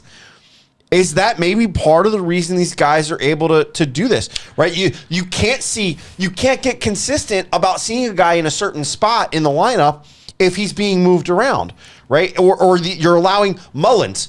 We don't know how Mullins reacts to the 8th spot, but he battled last night. Yeah, and you know what? It's one of the things that I'll say about this lineup and this roster in general is that you don't see a bunch of me guys. I don't think there's any me guys on this team. It's all for the benefit of the team and what's going to make the team better. And when you just look at you talk about analytics and numbers and all this stuff, you just look at the most simplistic of numbers, wins and losses. Well, in the last 30 games in baseball, the Orioles are sitting number 2 overall at 22-8. So you can talk about lineups all you want and variations and all you want. They're 22-8 over the last 30 games, the 2nd best record in Major League Baseball during that time. But if that's not a big enough sample size for you, they're 7th in the MLB over the last 58 games at 35-23, a .603 winning percentage. I think the Orioles are doing, I'm not going to question, they're doing all the right things. They're pushing all the right buttons, and it might not look and make sense because we talked about this probably a couple months ago when we first started talking about, like, has Brandon Hyde, like, earned the right to be the manager moving forward and all that stuff and seeing this whole thing through. And we kind of questioned, some of you guys questioned it and whether he'd earned it or not. But you can see in the numbers right now that you can question, like, the Odor thing. Like, everybody wants to say, like, why is Odor out there when we've got Vavra and we've got all these guys and he's not a part of the... there is something to be said about chemistry, and there's something to be said about just the impact on the field from a leadership standpoint and just from a morale standpoint. And there is something about Odor that this team likes, his teammates like, his coaches like, and it works. There's a method to the madness, right? And that's the thing is look, we all were like, okay, and even James, the whole not big enough sample size when we were talking about we were talking about the same thing a month ago, right? And you just ran through all those stats, but look, we continue to advance in the direction of the wild card spot. Yep. We were talking a month ago that we were, despite Trey Mancini going off like crazy in Houston right now. Exactly. They've got first place wrapped up in the West Pretty anyway. much right now. But here's the deal, right? Like, if you take and you were to say, okay, hey, we're going to take the 5 best teams, or I'm sorry, the 6 best teams in the AL period, the Orioles would be knocking against the Minnesota Twins right now. Yeah. Because the Twins are winning the Central Division with 57 and 51. We're 57 and 52. If you just simply remove the month of April Exactly. out of the equation, Exactly. this team is right there with the even Yankees. Then, like in April, they lost a lot of like a 1-run, 2-run games. I know. It was like I said earlier, who the fuck is Chris Owings? Like, why is he on my team? Like, you had stuff like that in April. Felt like here we go again. And it just seems like you got through May, and then once the certain catcher came up, whatever credit you really want to give to him, like it literally is. That's the jumping off point. It's my phone. Oh, okay. It's going off like. I'm looking around. I had it over there, but I kept looking at it for the score. But like it's like the jumping point of like his debut / they had that walk off a couple games before against the Yankees, Like, that was that jumping off point. Like, God, you're right. Like, if April could have just been flipped a little bit. Right. 100%. Absolutely agree. And again, look, when you look you at got some Odor fans out there. Remember when he punched Jose Bautista? That's obviously his iconic moment. That's what everybody knows Odor Kamal for. also said Odor's a national treasure. He must be protected. Listen, at the beginning of the year, I was not an Odor fan. I didn't understand why he was on the roster, and it didn't make sense to me. But even batting 195 or whatever it is that he's batting right now, the impact that he has beyond that average clutch is it's immeasurable. Yeah. It's not measurable. No, it's a tricky thing for fans to feel with him because you can't overlook that, and you can't overlook that. Like, you can't really keep giving the excuse of like clutch hits either, right? Because they're kind of been really few and far between lately. Yeah, but it really is like in April he would have dumb plays in the field. I was like, what? Why is this guy here? Right. I know we're supposed to suck. Well, why is this guy here? Now, the way he turns double plays, the way he turned that double play last night to win the game, it may or may not happen with someone else in that spot ahead of Odor. I mean, absolutely. Yeah, I think the other thing, right? Tricky spot. When we're talking about this team and the competitive nature right now, right? We're taking on the Jays, who have the number 1 wild card spot. They have a 3-game lead over us. They have a 2-game lead. Check in. What is the score right it was now? It's 3-1. Yeah, 3-1 Orioles. 3-1 Orioles. Nice. Yeah. And we got who's it on the hill? It's Bradish, right? Kyle. Yes. Kyle Bradish. Yes, Bradish is on the hill tonight. All right, I like it. Sorry. No, you're good. You're good. So for me, look, we're taking on the Jays. They have a 3-game lead over us. That was after the win last night. This is all stats as of today, right? Yep. So three games over top of us. We're only 1 game out behind Seattle, who's facing the Yankees, and the Yankees won last night, and the Yankees are a powerhouse. It felt disgusting rooting for the Yankees last night. It feels disgusting, but at this point, they've run away with the East. I don't care. I would love to see a playoff spot here. Might choke it away. Who knows? Maybe, but 71. They haven't been playing good right now. They're below 500 for their last month and a half of baseball. 70. You can play 500 ball, and they're still going to win the division, so it doesn't matter. They'd have to really, really fall off if that were the case. Orioles keep on doing But I love it. He's so optimistic. It's great. no, I'm only half, look, that's what I'm bringing out. behind that. But that's what I'm bringing out, though, is the fact that this team is in a situation. I mean, Tampa Bay is facing the Brewers, who just took 2 of 3 from the Reds. Yep. Right, the Reds are starting to get hot. They're heating up. We were able to take 2 of 3 from the Reds. No, we lost 2 of 3. To the Reds. To the Reds. To the Reds. Yeah, sorry. Yeah. We lost That was the 2-3 one to Reds. That was the series one we series went we to. were Series, off. like, God damn it. The Red series and the Tiger series throughout the year, the two series, I'm like, God damn it, we should have won those. But anyways, I mean, I'm watching the Tampa Bay game. I'm rooting for the Brewers, right? Yeah. I'm watching the Orioles game. I'm obviously rooting for the Orioles, and I'm watching the Seattle game. And unfortunately, hate to say it, it's a situation where I'm rooting for the Yankees because if those three things come to fruition, which could absolutely happen, they're very, very likely to happen. All of a sudden, we could go into this weekend with a wild card spot, guys. Yeah, it's insane to me. It's crazy to think. And the way that this team is playing, they're just playing too hot for too long. And people are saying, oh, they're going to have to cool off. They're going to have to cool off. They have enough depth. I don't think they have to. I don't know. I'm not sure that they will cool off in the way that everybody thinks. I think maybe they cool off and they get into a spot and they cool off a little bit. Maybe they're in that bubble situation, back and forth, back and forth, back and forth. But we are talking about September and October meaningful baseball for the Orioles this year potentially. Yeah, it's so exciting, man. It's obviously for podcasting purposes, it makes it more fun because they're Yes. winning and all that stuff, and planning the shows are easier when they're winning, and the fan interaction's better. You guys in the chat room are all great. Yeah, Win, lose, or draw, you guys are normally, great. like, but half you- the interaction is so much more fun. We're probably down to like 8 people watching the show right now. We're in the Orioles section and we have 24 people watching right Yeah, now. it's pretty good. Normally it's like 8. Yeah, So it's pretty good. we So- appreciate it, guys. And it is. It's And gals. It's fun to watch. They're just a fun team to root for. I don't feel like there's any team that we can't beat. I literally go into every game feeling good about our chances at winning because they haven't given us that lull. We all kind of expected, like even when they were playing good baseball in May, we're like, there's going to be a losing streak in here at some point. There's going to be that 10 or 15 game. But it's not even streak. just that though. We're scarred. It's not even just that. It's the fact that I never feel like they're out of it. That's what I'm saying. Yeah, They're never, even when they're down, Yep. it doesn't ever feel like they were down. What six runs in the one game? How And many it's like, games have we won in the 7th, 8th, and 9th inning this year? Right. Like it's ridiculous. Exactly. And so it's one of those things. It's exciting to see. And look, we've all pinpointed the timing, the person that it comes down to. So Kamal says the Orioles are going to steal the Ravens' shine if they still relevant in September.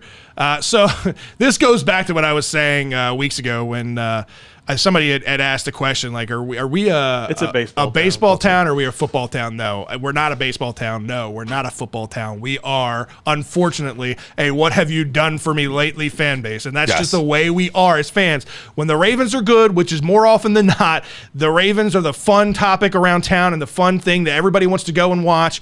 And when the Orioles are doing good, we got moments like Delman Young in the playoffs when it's sold out and the stadium is loud. And we're seeing these games like this weekend. That Saturday, game, Saturday, unbelievable to see 40-some thousand fans there. Now, listen, I know Cisco and Drew Hill had a lot to do with it, but it was still cool to see 40-some thousand fans down there at the yard to watch that Smash game. Mouth too, all right? Fuck Smash Mouth. Hey, I'll tell you what though, too. Like, I mean, I was an R&B and guy. look, people could argue that it was a giveaway, but most people did. There were a good portion of people that were able to stick around for the rain game that was delayed on Friday. Yeah, it was the Mullins game, 100%. the 30 for 30 I said game. the exact same thing. So that's a great point. I'm glad you brought that up because I don't remember who I was talking to. I think it was my roommate, and we were talking about like when I was watching the rain delay and they would come back and be like, oh, it's still under rain delay, right? You could see the fans that were underneath the awning like there always are there, but it didn't look like there was a ton.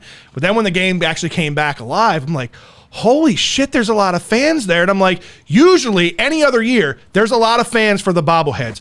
But they grab them, turn around, and leave, regardless of the weather. So in my head, I assumed with bad weather, they were going to grab their bobblehead and head out. But they didn't because this team is exciting and they're drawing the crowd. So it was that. The other thing that was back and forth was they were at the vibe at Camden Yards, obviously being there, was there was back and forth.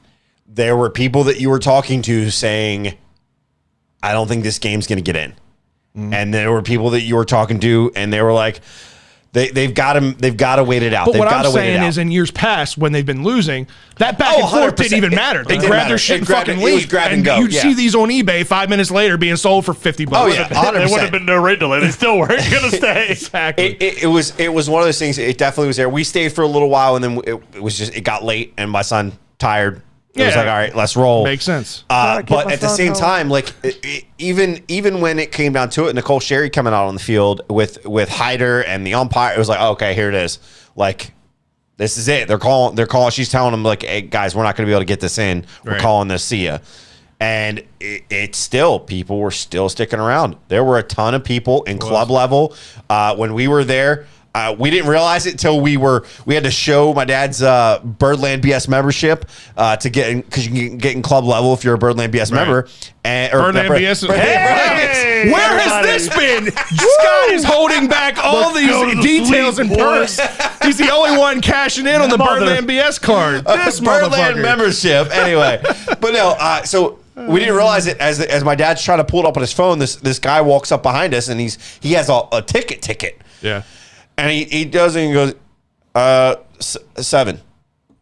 And I look up, it's Ubaldo Jimenez. We were on the elevator with him. He was at the back of the elevator, didn't even realize it, and got off with us, walked straight by. As he's walking by, I was like, hey, what's up, Ubaldo? He was like, hey, what's going on, man? And just kept on walking, and fans were saying, That's hey, cool. What's up? Like, it was pretty interesting to kind of see that and see the fans kind of really John Fair, is it John? He says, Ravens fan in the Bay Area, California. Hey, John, appreciate you tuning into the show, man, and love your support across the country on the other shore. Man. Yeah, right. Exactly. That's awesome, man. But no, again, Chuck says, hold up. What other perks is Birdland BS? Yeah, right, exactly. I don't know. You're gonna have to ask Scott that one because apparently there's a lot of things he's been holding back. That's some bullshit. Anyway, Some bullshit. we all pointed to the one, turning point in this season. And it's Adley Rutschman. You were kind of talking about this pregame, and we said we weren't going to get into the stats because you wanted to kind of get our reactions live to this. Give us the stats that you pulled up.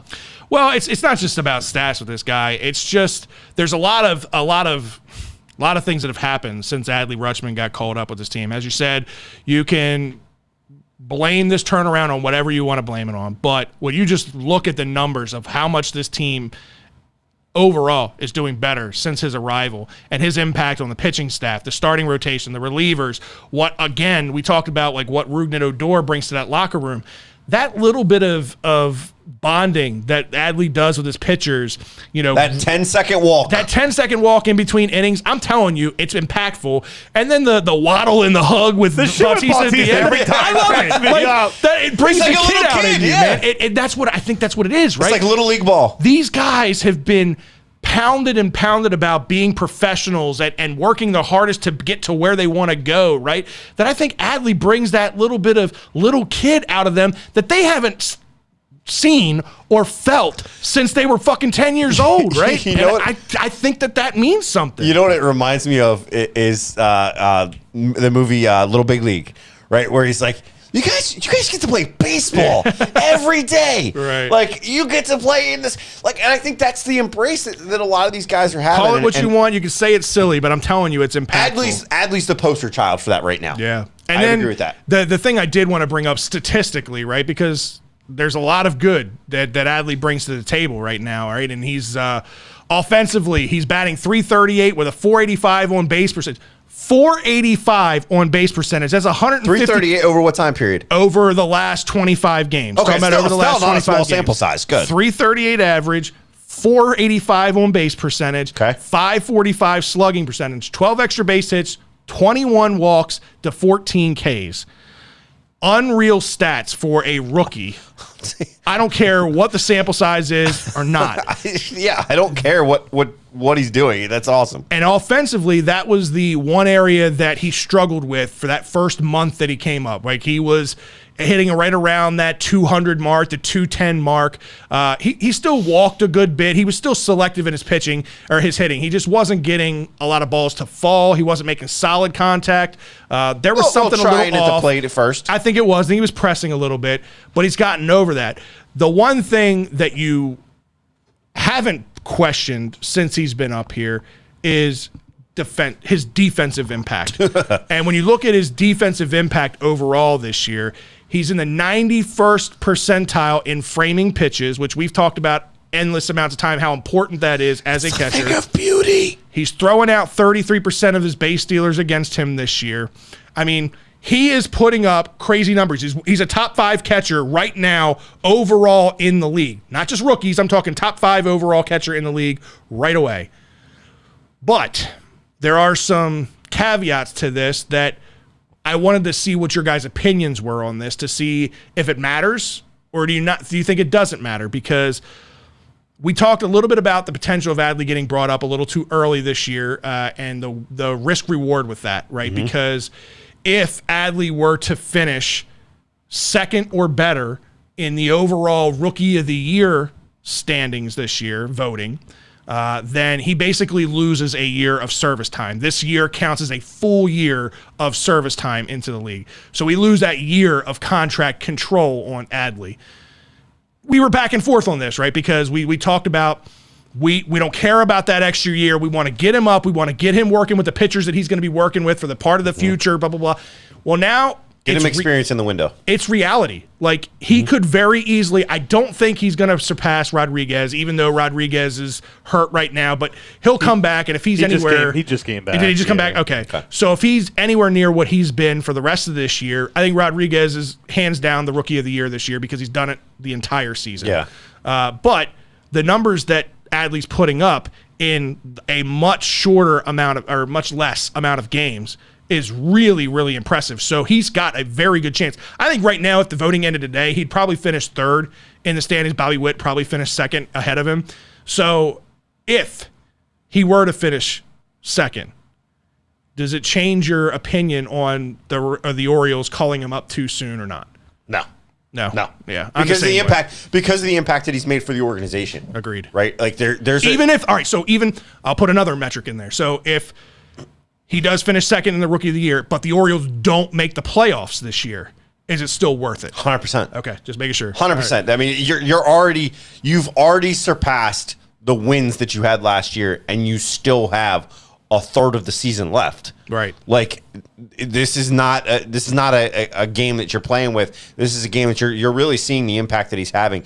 And to your point, it's the off the field stuff that makes the bigger impact. Right, that actually makes the Trey Mancini blow a little bit easier. Right, because you still have somewhat of a leader on the field, and I'm starting to venture maybe it's in the clubhouse too. Right, because of how he is with these guys, and he's keeping them loose. He's been getting these pitchers to have fun. Hell, we're going to talk about it in the after hours, but he has Omar. He has Felix Bautista coming out to Omar. Yeah, like. These guys are loose. They are having fun, and that's what baseball is. When you have good competitive baseball, think back to 2014. Yeah. What do we talk about? Buck was saying these guys are having fun. I equate. It's funny you brought up 2014. I was going to say this earlier, and then you said something else, and I forgot about it. I equate Odor, his impact to this team in this clubhouse, very similar to Mark Reynolds and his impact when he was here. I know Reynolds was a power guy, but he was another guy hit around 200 or whatever, and his one trick pony was hitting bombs, right? But you remember the kind of fun that he had and keeping the clubhouse loose and the fucking sunflower seed shit that they did. Like, it was just, again, it was small, but it meant something to that locker room, meant something to that team. So I equate those two similar. Drew, I'll pose the same question to you about Adley. Everything that I said, if he finishes second in the Rookie of the Year and loses that year of team control, do you change your stance on the Orioles called him up too soon or not, even if they don't make the playoffs? No, because we're all pretty confident that he was going to be starting on opening day. Right. And I know some of us more than others, got a little antsy there in May. We're like, all right, dude, like, he's playing. What else has he got to do? Like, if we thought that, it seemed to just work out. They're playing with him. They've stuck to that plan. They've done it with everybody else too.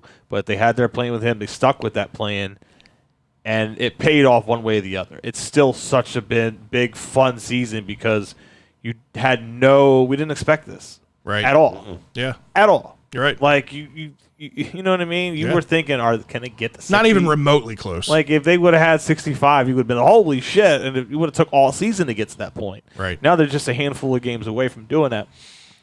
It wouldn't bother me at all, like, power to him as a player to get that service time a little bit quicker. You know what I mean? Like, I'm not going to be mad that, like, now we don't get that extra year with him or something. Right. It's just we get him now, and it's fucking working now. Like, just accept it as a fan. Like, this is awesome right now. So Steven on Facebook brings us kind of to the next thing that we're going to talk about, which is, he said, also consider the service time of the guys next year. You've got Grayson, you've got Hall, you've got Stowers, you got Gunnar. Next year is going to be that logjam of service time. So at some point, you are going to have to kind of stagger these guys based on when you might actually have to pay them right down the road as beyond their rookie contracts. Here's the thing. Most of the guys that you're going to think about bringing up, the Stowers of the world, the DL Halls of the world, the Graysons of the world, they're all probably going to break training camp next year with the team, or break spring training I know what you meant. with the team. So we're at that point right now where we're a couple weeks away from it service time not mattering when you bring them up, right? So I think at this point, this team has gotten this far with the guys that they have right now that I still think that they can make this run with the guys that they have right now. Wait those couple of weeks, bring those guys up when the rosters expand, and then just have that much more depth and get them that much more experience with the idea that they are going to break spring training next year. Well, and you're giving them a dose of competitive level baseball, right? Of a situation. I know, as fans, we want to see them all up here now because they're fucking itching. They're knocking at the door. They're knocking at the door to get here. Stowers had a grand slam tonight. Exactly. You got Stowers is just tearing it up. You got Gunnar Henderson was just named Baseball America's #1 overall prospect, which kudos to Mike Elias, man. You think about like that draft, his first draft, he drafts Adley and Gunnar back to back, and both of these guys work out to be #1 overall prospects in MLB. Yep. It makes you think of like what Ozzie did in his first draft, getting Ogden and Ray Lewis. Listen, it's early, and Hall of Fame is still a long way away, but I'm saying it could be that kind of impactful draft in his first draft with the Orioles. It's exciting, and right now, Gunnar is absolutely crushing it down at AAA. Kyle Stowers is absolutely crushing it down there. DL Hall's hit a little bit of a rough patch. He did bounce back a little bit in his last start, but there are some guys down there that we want to see. But I weeks. did see something with Gunnar that I saw it and I was like, huh? And I went and looked it up, and it's 100% true.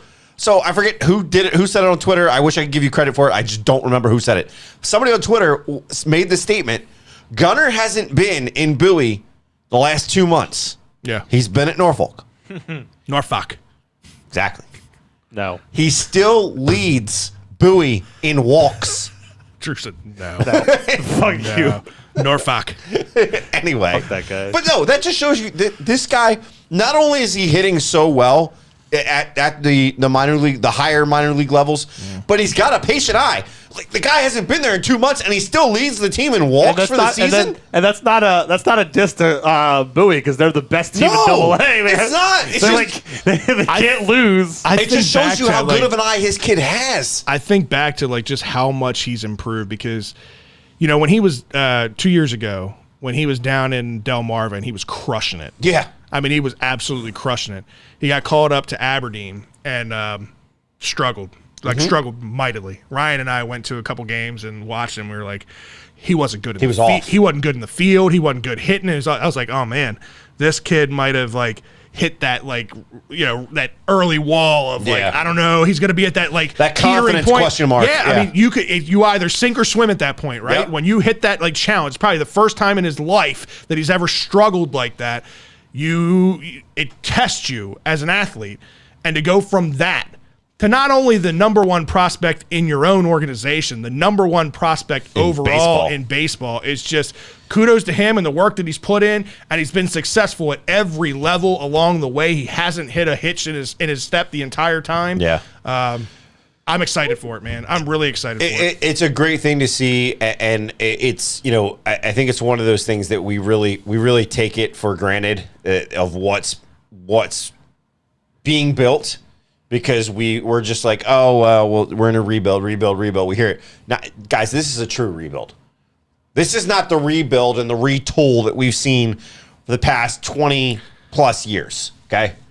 You are seeing the products of a true rebuild where you go out and you start from the studs. And Mark DeRosa on MLB. Mm-hmm.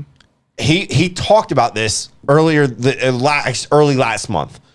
He was talking about you don't see a lot of teams successfully figure out how to get down to the studs. Yeah. The Orioles did. Yep. 100%. And they got it down to the studs, and now they've rebuilt it.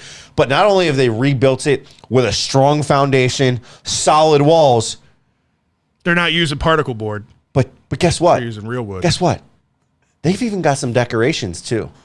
It's looking pretty good. I like it. I like It's it. looking nice. I don't know what I analogies gotta- we're throwing out there right now. We're talking about Gunnar, right? And I saw this on Twitter, so I wanted to pose this to you guys. I want to pose this to everybody out in the chat room too, because I want to see where everybody's head's at with this. I thought it was good. I don't remember who it was, and I'm sorry I can't give you credit to it. If I think about it, I will.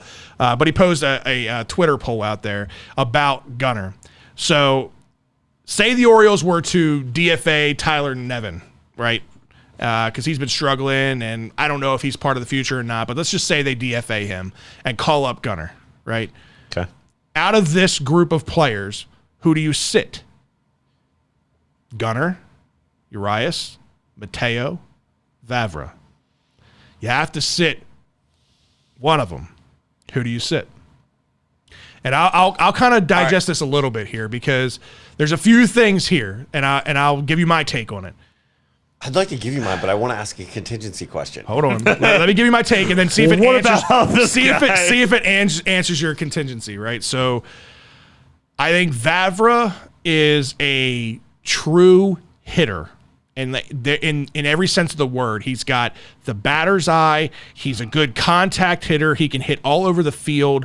And I'd like to see more of Vavra. And I don't think he's a guy that if you have him up here, he needs to be on the bench. I want to see him in the lineup. Gunnar, if you're going to bring him up, he absolutely needs to be in the lineup. That's the whole reason you brought him up. Right. So I would see a platoon of Mateo and Elias moving things around because Gunnar gives you flexibility. He can play shortstop. He can play third base. He can play either one. So depending upon if you have Mateo out there, you have Mateo at short, you have Gunnar at third. If Elias is out there, you have Elias at third, you have Gunnar at short. So that would be my platoon with those two guys. I wouldn't just sit one player and say you're the one sitting. Right. It would be a platoon between those guys. That would be my approach to this. What do you think? It kind of goes where I was thinking, but the only other thing is are we in the playoff hunt or not? How close are we? And the reason I say that Let's say we're in the playoff thick. We're still in the hunt, trying to get that wild card spot. you're not going to like my answer. Okay, good. I think for me, it would be the two that are platooning are Vavra and Gunnar. Okay. And the reason I say that is because your eyes been playing out of his mind. He struggled lately, but he did early on. He's been playing the past And month. You look at his numbers. He's a liability defensively. He hasn't looked very good defensively anywhere he's played. Second base, shortstop, third. He's had more at bats than some of these younger guys. More at bats, of course. Yeah, Right. 100%. Mateo, He's fucking on fire. he's on fire, and I don't know that you can afford for any extended period of time to have his speed out of the lineup. I like it. Okay. I think I agree with you. I'd love to see these guys come on. Look, this is a hard question. It's all hypothetical. That's why I said, like, what's the situation? But it's very here? realistic because It Gunnar is. could be getting called up in the next couple of weeks, and you're going to have that tough decision as to who you play and who you And don't. it is. And I think you're spot on with the idea of a platoon. The reason I ask is just I don't want to sit the guys that got us here and the guys that are playing well. I mean, it is absolutely of no offense to Gunnar or Vavra because I think they're both good in their own right. But to me, Elias and Mateo, as of late, as of the past 30, 40 games, these guys have earned it to me. Yeah. And I think that's we questioned why Vavra wasn't in the game day one of being called up. I think I just gave you the answer. How can you justify sitting two hot bats? Two guys, I get the defensive liability. Oh, with your eyes. I 100% get it. But look how he hit a 3-run home run last night to start the game. Yeah, but that was his first home run in a while. Like he had been struggling for a while. He was still making solid contact when he was struggling. Not quite like he was. He had a hot streak for about a month month and a half where he was hitting the shit out of the ball. He was hitting the cover off the ball. And, I mean, it was coming off 103, 105, 108 mile an hour off his bat. He was hitting every bit of the barrel of the bat. And that kind of fell off over the last couple of weeks. He struggled. But I think if you're going to bring up Gunnar, you're not bringing him up to sit him. It was the same way I felt when they brought up Vavra. I'm like, I don't understand why you're sitting him. Even if Odor's not the guy that we want to sit, which to me made the most sense. He's a guy's hitting 190. He's still going to be a part of the lineup. You can still have him pinch hit. He can still be that clutch guy. You can have him DH. He's still in the clubhouse. I'm not asking to DFA him. He can still be there, and he can still be in the lineup. There's other ways to do it, but Vavra, day one, is a better second baseman defensively than Odor. So that was my frustration. I think it would be the same with Gunnar if you don't have Gunnar out there. I don't think he's there to be a fan. I don't think he's there to be situational and play a couple days here and there. I think he would deserve to get that shot, and you want to see and give him a sample size so that way day one next year after spring training and opening day, he's already got a few at-bats in his book, and he knows what to expect. That's my take. Go ahead, Drew. What's your take on it? It's a tricky question. It's meant to be that way. It's a good problem and a good question to have to be asking yourself, by the way. The preface I can go with is it's a damn good feeling to have that problem. You know what I mean? Absolutely. Like, look, Mateo's, you don't move. Mateo's been doing too damn well, and even when he kind of has his little valleys, like he's still, when he gets on base, he's a fucking spark plug. Like he's on first, you hit it in the gap, he's scoring no matter where. You hit it you could hit it in the air, and it looked like the guy's gonna catch it. He doesn't reach it. He's like halfway, like 3/4 of the way to second. You're like, oh, there's no way he's gonna score, and he fucking scores. Like and it should not have been possible. Like no one else is really doing that. Mateo's not going anywhere. I would put Urias lesser, but I know I'm a little bit biased against him. Yeah. But maybe that is that platoon of Gunnar and him at third, and maybe Vavra isn't second. That's the beauty that I can really think of the whole time you guys were talking, because I don't have an answer. It's so hard. Yeah. It's to find a place for all these guys. The only thing I can call back to at least like in my mind that I can think of is people didn't like it, but this is the beauty of trading Trey and giving him that opportunity somewhere else, getting something for it down the road that helps this rebuild. You're still in. It's not like the rebuild's not happening. Now you have that DH spot where if Vavra's out there, you know what I mean? Like that's the beauty of it. So everyone who's like still got this thing with the Mancini thing, like this is the point.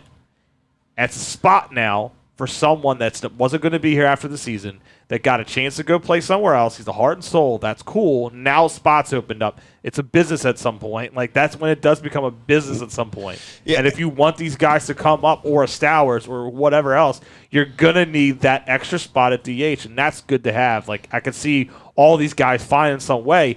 And I don't even mean as a diss. I've turned the tide a little bit on Hyde. If you're so damn good, if he's in contention for that manager of the year, now's the time to sit out there, go earn it, manage it, find a way to manage the spot, and get your team to the playoffs. Well, I think too, right? You mentioned managing the situation and managing it right. We talked about Mateo. Over the last 22 games, he's hitting .316, 13 extra base hits, and a .658 slugging. Look, he was picked up off of waivers from San Diego. We were talking about this the other day as we were sitting there kind of running into each other at a restaurant. Yeah. And we happened to, all right, well, let's all sit down together. And we were talking about this. We picked him up off of waivers from San Diego. He was on a 1-year deal worth $750,000. Pennies. Low risk, high reward. And the question becomes, do you see them letting him walk, at the end of the year, or signing a team-friendly deal that's 1 to 2 years? He's played well since he's been here. He's had hiccups at times. Yeah. Right? But overall, the body of work, I'll call it a little better than average. He's one of the better defensive shortstops in the game. His speed is game-changing. It's not just he's fast. He's not just a base stealer. Like, he is elite level speed.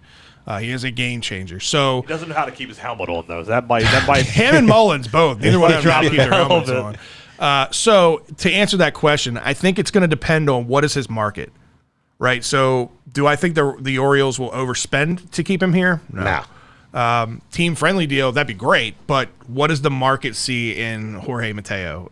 Is there a team out there that values that speed and values that kind of defense over? They'll lack a little bit on the offense, but hope that these kind of streaks of hitting 300 and some power. Look at what happened to Byron Buxton a while back, exactly. right? I mean, this is a infield version of him. He's still young. Yeah. So there's a lot of hope there. I don't think that he is going to ever be the everyday shortstop of the future for this team. That is going to be between Gunnar and whoever else comes up through the system. I'm just going to address something real quick. It's Westberg or not. Steve on YouTube, I hope you're just saying the situation is stupid. I hope you're not calling Drew stupid, because I know that he put in there that it's a rain delay.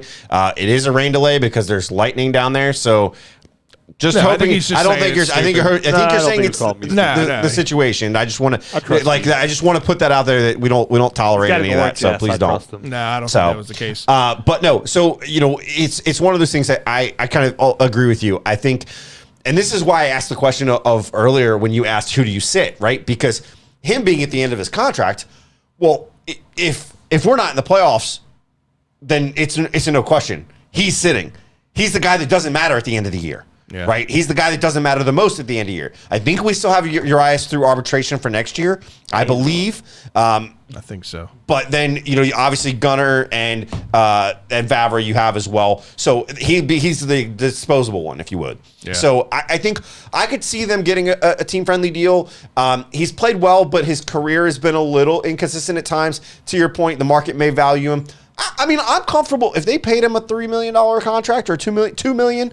I'd be 100% fine with that. Oh yeah, and he just have to be signing knowing that he won't be the everyday shortstop. So if he wants to be an everyday shortstop, he's going to have to test that market and then come back to us and see if there is a market for him. Let him be a modern day like Steve Pearce type player, right?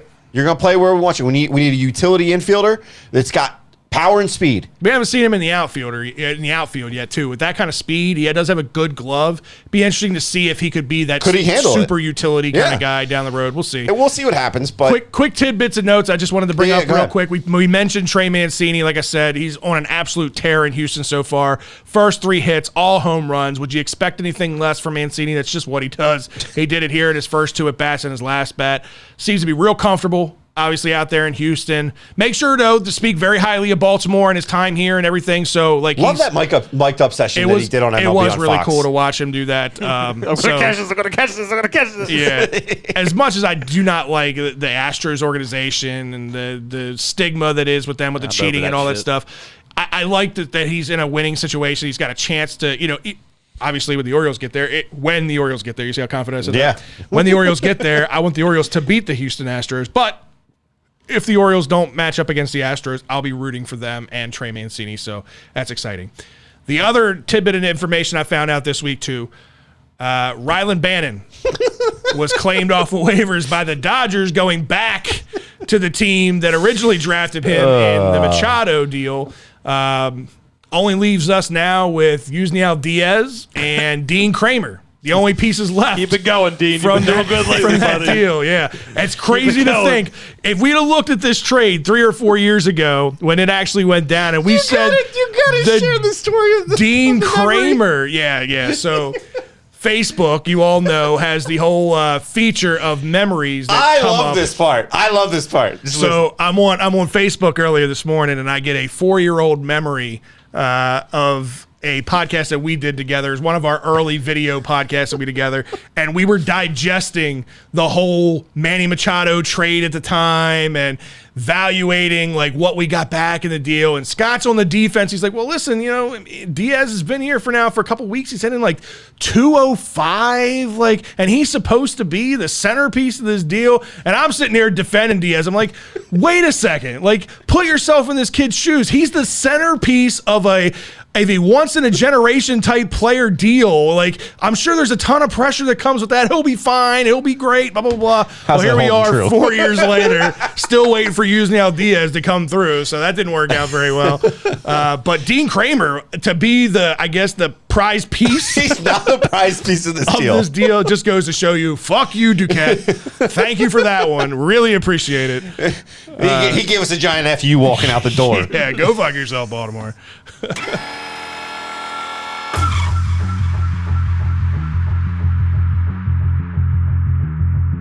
No rules. No boundaries. 2 topics. 30 seconds each. It's time for the 2-minute warning. All right, fellas, it's time for the 2-minute warning. Drew, sitting in as the new producer of the show, is going to read our 2-minute warning questions for us today. Drew, I am ready for it. Edwin Diaz has his Narcos walkout trumpets, which is really cool. It is kind of Jim cool. Johnson, back in his day here, had the Pretender. Mariano Rivera came out to the great Enter Sandman. Last night, Felix Bautista came out with Omar's whistle. We'll see if that sticks. If you were a badass closing pitcher, not catcher, what would your walkout song be? That's very specific. So if I was a closer, what would my walkout song be? So actually, it would have been a badass song as a hitter. Would have been a Metallica song as well. Would have been Master of the Puppets. But Okay. if I'm going closer, I'm going Mighty Mouse. Here he comes to save the day. That would be my walkout song as a That's closer. lit. Oh, jeez. All right. Top that, motherfucker. I don't know No that one's I gonna take him I don't know serious. that I could top that. Maybe it's a small world. But for me, I have to go with a song that I like from a wrestler, and it's Judas by Fozzy and Chris Jericho. I love that song, and Apparently, Drew's not a fan. Song is Just- terrible. get the fuck out of Came here. out like 8 years ago. He's got to switch it up. Anyway, I think it's a good song. I think it's a powerful song. Something DMX sounds fun from John I'm Googs. all for that, Googs. I like it. If you could pick 3 famous people, dead or alive, for a golf foursome, who would you pick? 3 famous people for a golf foursome. Well, it'd have to be John Daly. One for the pure entertainment of it, the drinks, the just unexpectedness of John Daly. I guess Tiger, just because I'd like to pick his brain the entire time. I mean, he probably hit an Ryan amazing upset. shot here, and I know Ryan's gonna be pissed off at it. But I'd like to pick his brain about everything, life in general, and then third, Tick, tick, tick. maybe Cal Ripken to play a foursome with. That'd be cool. For me, it's John Daly. Yep. I think another guy that I would love to see throwing it back here, way back, Back at a time. Bobby Jones. Bobby Jones. Okay. I would love to play around with Bobby Jones. just kept picking real golfers. And then the other one that I would love to go with is I'd love to shoot around with Buck Showalter. Buck. Well, I like our guys. I like our shot. That shot. You imagine him being on a fucking scramble? I like our shot. guys with the Mets interview. know. I was like, yeah. I love it, man. All right, take us out of here for this evening, Fred. All right, man. Hey, appreciate you guys in the chat room chatting it up tonight. I saw all the interaction. We tried to get as much of it in as we possibly could. If you got more that you want to involve us in, questions for it, get us in the after hours here in a couple seconds after we sign off. It will be back next Tuesday night, 7:30, as always. If you aren't following us already on social media, make sure you're doing that. You can follow us all on Twitter. You can follow me at Fred Birdland BS. You can follow Scott at Scott BLBS. You can follow Drew over at Drew27N as he stretches there. Make sure you're following the show at Birdland BS. If you're on YouTube, smash that like button, smash that subscribe button, turn on your notifications. That way you get a bell That like button. every If you're time we listening go on- live. If you're listening on another platform, still go to it on YouTube. Yeah, hey, just Everywhere. those random live notifications that come from like Shell and Tell broadcasts just in the middle of the afternoon, pay them no mind because that's just Ryan not knowing what he's doing. So it is what it Appreciate it, Don. is. Don, appreciate you chiming in as always. John Googs, again, thank you for taking my seat and filling it nicely on Shell and Tell. We appreciate it. We'll be back next Tuesday night, 7:30. So You guys will be back. yeah, that's right. Yeah. My ass will be in the Gonna be- beach. Gonna be the Fred and Drew show. It's going to be the Fred and Gonna Drew be show. interesting. Maybe Joe Carlozo will join us. Maybe Ryan, depending on work. We'll see. But if not, it's the 2-man show, and I'm good with it. It'll be a fun time. You guys will have fun. You get it done. It'll be good, man. So for myself, Scott, Drew, James, we know you're in Atlanta, man. We Beat wish that you well, test, buddy. baby. Beat that test. For Ryan, wherever the hell he is, he might be at work, he might be at home. Whatever you're doing, buddy, wish you well. We'll see you guys next week. Hey ya! See ya.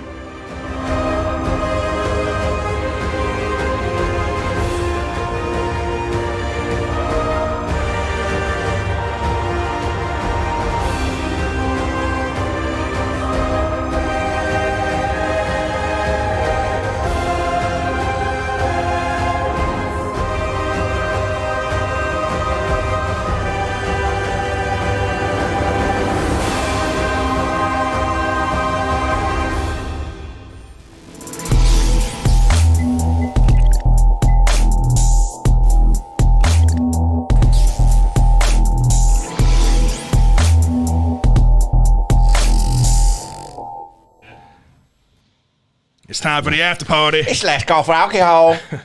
Oh man, It was a good show, guys. It was. By the way, the other guy that I would It's a lot throw quieter in here when there's only 3 voices. the other way that For I next week, if it is just 2 of us, like, man, it's going to be like a ghost town.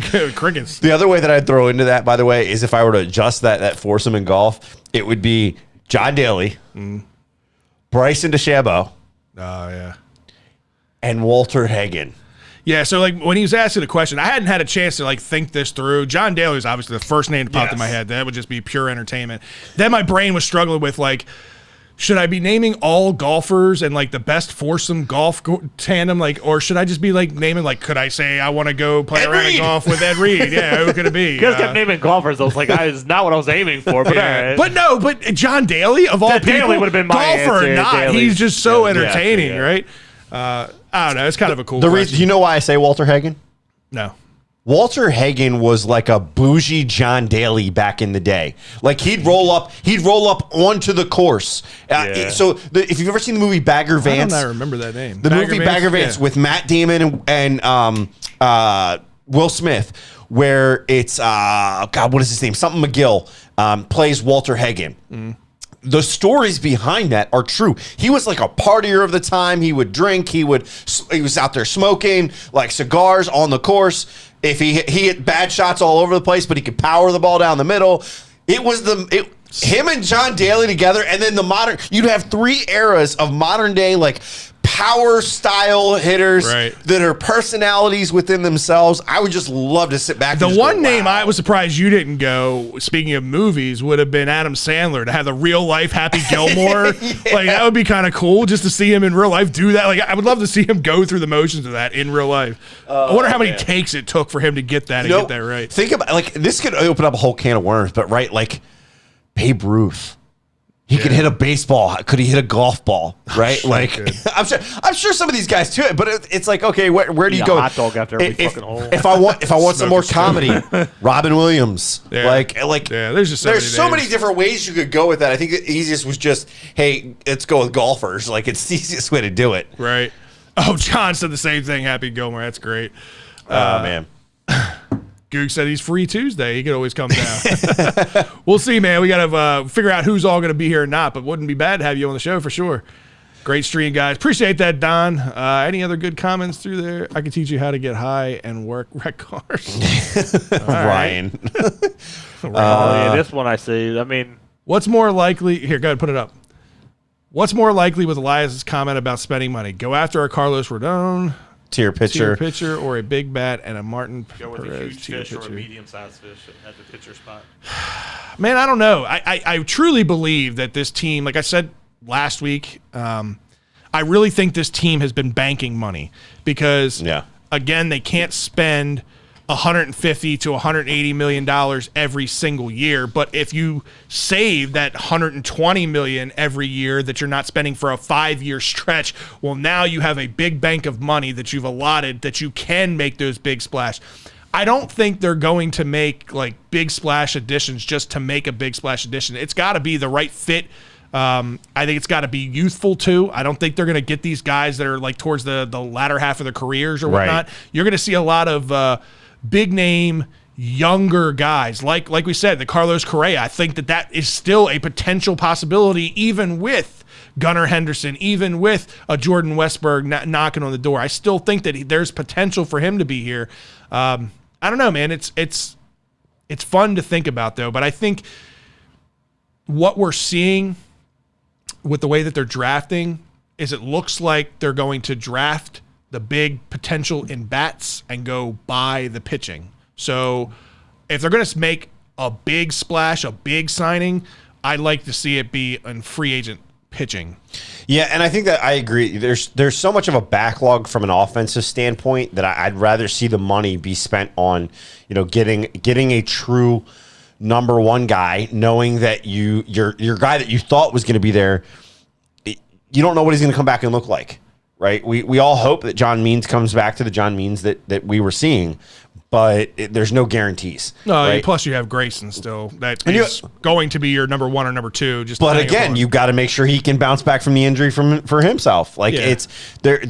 There's some question marks around the pitching right now. There's obviously big names. There's names that we want to see. So I want to get your guys' take on this. And this was kind of when we signed him, I thought it was a smart signing, and he's gone above and beyond what I truly expected. The main expectation I had for this guy was an innings eater, but he's got 9 wins on the year. Jordan Lyles. Oh yeah, I think somebody in the chat even said that too. He's got 9 wins on the year. He's got a 4-something ERA. He is the innings eater that we all expected him to be. Do you bring him back beyond this year? I'd have to look. So it's actually looking right now to see what his contract look like. I think that he's a free agent. If they were going to sell, what we're paying him right now. I think if they were going to sell low on anybody for the sake of selling low, they would have done that with a Jordan Lyles. If they would have gotten any offers for Jordan Lyles, I think they would have taken it. So that tells me that we do have next year. Yeah, so this year he's being paid. His base salary is 5.5. His luxury tax hit is adjusted salary is a total of $6 million. Next year he's due $11 million. So I wonder if there's a player option, team option. Let's see. It looks like there is a team option. So that's my point. Is do the Orioles pick up the option and pay him $11 million to come back as knowing he's going to be your number 4 or number 5 pitcher once Means is back, once Grayson's back, once DL's here, once Bradish figures his shit out. He is going to be your 4 or 5.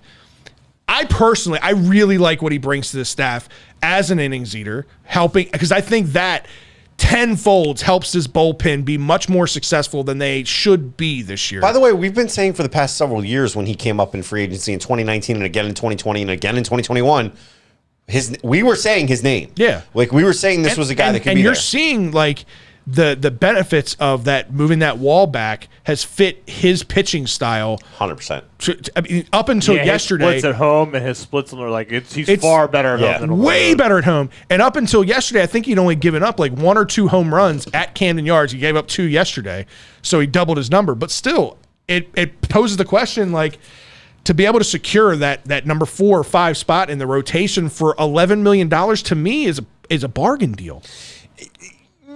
Bargain, yes-ish. When you talk about the pitching market, $11 million. Yes.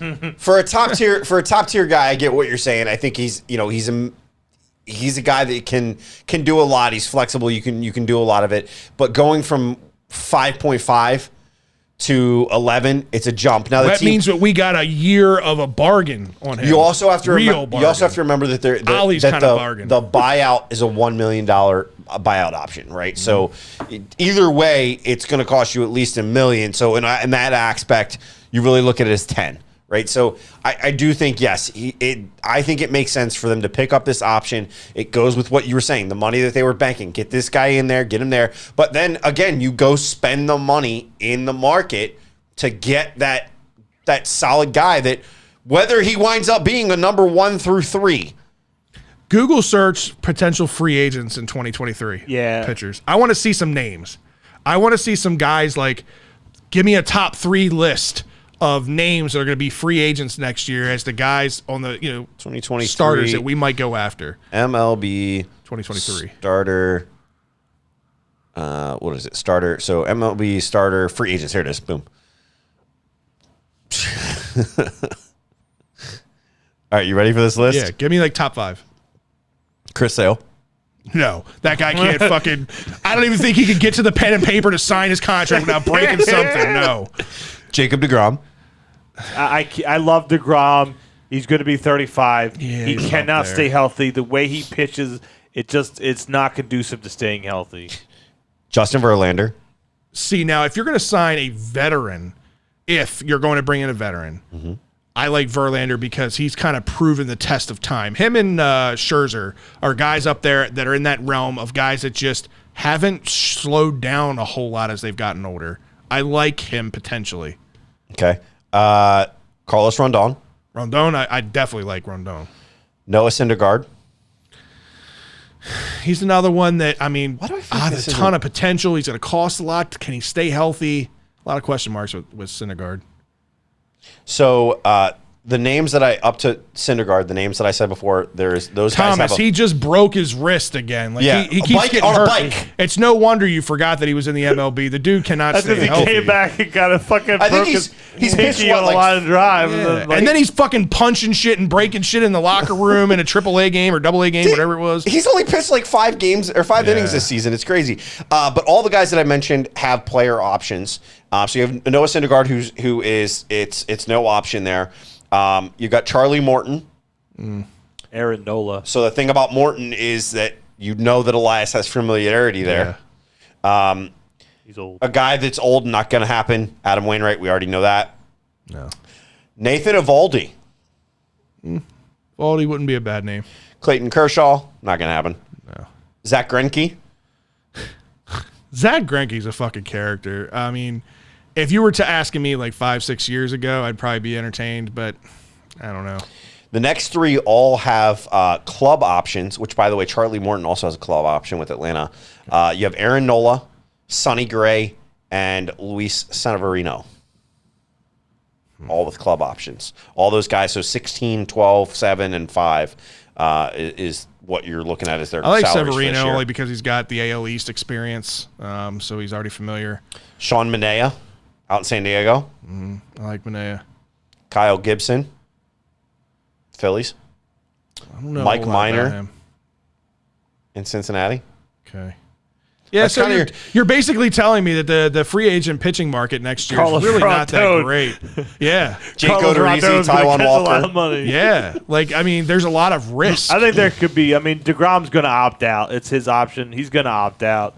But it's just, I don't know how teams could. I mean, you're going to have to be the teams that can handle that. Yeah. If it was, the Yankees, I just don't see us saying, here's $35 million each for the next 4 years and not know if you're really going to, like, and I love DeGrom. He's one of my favorites, but he just can't, the way he pitches. That's the thing. Any deal with any of these. But that's kind of why I was saying, like, all right, so Scherzer's probably here and Verlander's probably here.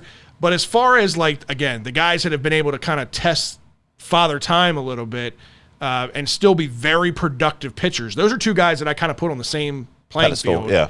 Yeah, and I would love to have Scherzer. Like, I would pay whatever he wanted to have Scherzer here as a starter. But a Verlander intrigues me, even as old as he is. He's probably, 36 at this point? Maybe he'll go to Detroit. And More- He'll be 40 next year if he plays. He'll be 40? Yeah. Wow. Okay. 39 So he's now. even older than I thought. Okay.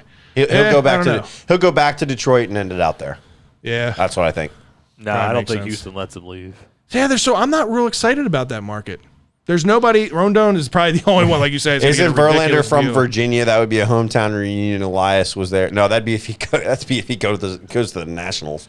Ah, man. I mean, All it might. I mean, and looking at all this stuff, I mean, it just might take the fact that, like, they're trading assets for somebody. Yeah. Like, you know what I mean? Like, if you could trade, if Philly's like, look, we need to retool our, you know what I mean? Like, we need this and this, and you have it. They would trade our Aaron Nola for that. The Like, Orioles are getting to that point, like I said, where they're going to have to can't- make some tough decisions on who's going to be on this roster, who's a part of the future, and who's not. Because I saw a stat the other day where they were breaking down the Orioles' top, like, 20 prospects. And hey, Matt Harvey will be afraid. The majority of those top 20 prospects are in double and triple A right now, so they're banging on. They're knocking at the door. Well, and that's the thing too, right? Is you're talking about Drew made a good point, right, with the trade side. These teams that have the club option on some of these pitchers, some of these free agent pitchers that we just named as top guys that are being paid a decent amount of money, they'd be dumb not to take the option on these guys, Right. Because then you have the ability to trade, and you at least get something out of it. If you don't take the option on these top tier guys, I mean, you're a dumb organization, and thank you. Right. Yeah. So it is what it is. So We'll see. All right, Scott. Well, have a safe trip. Yeah, Enjoy man. your time, man. We'll hold the fort down, and we'll see you in a couple weeks. see you guys in a few weeks. All right, guys. We'll see you back here next Tuesday night, 7:30, the Fred and Drew Show. Can't wait. We'll see you guys. Excited. This is gonna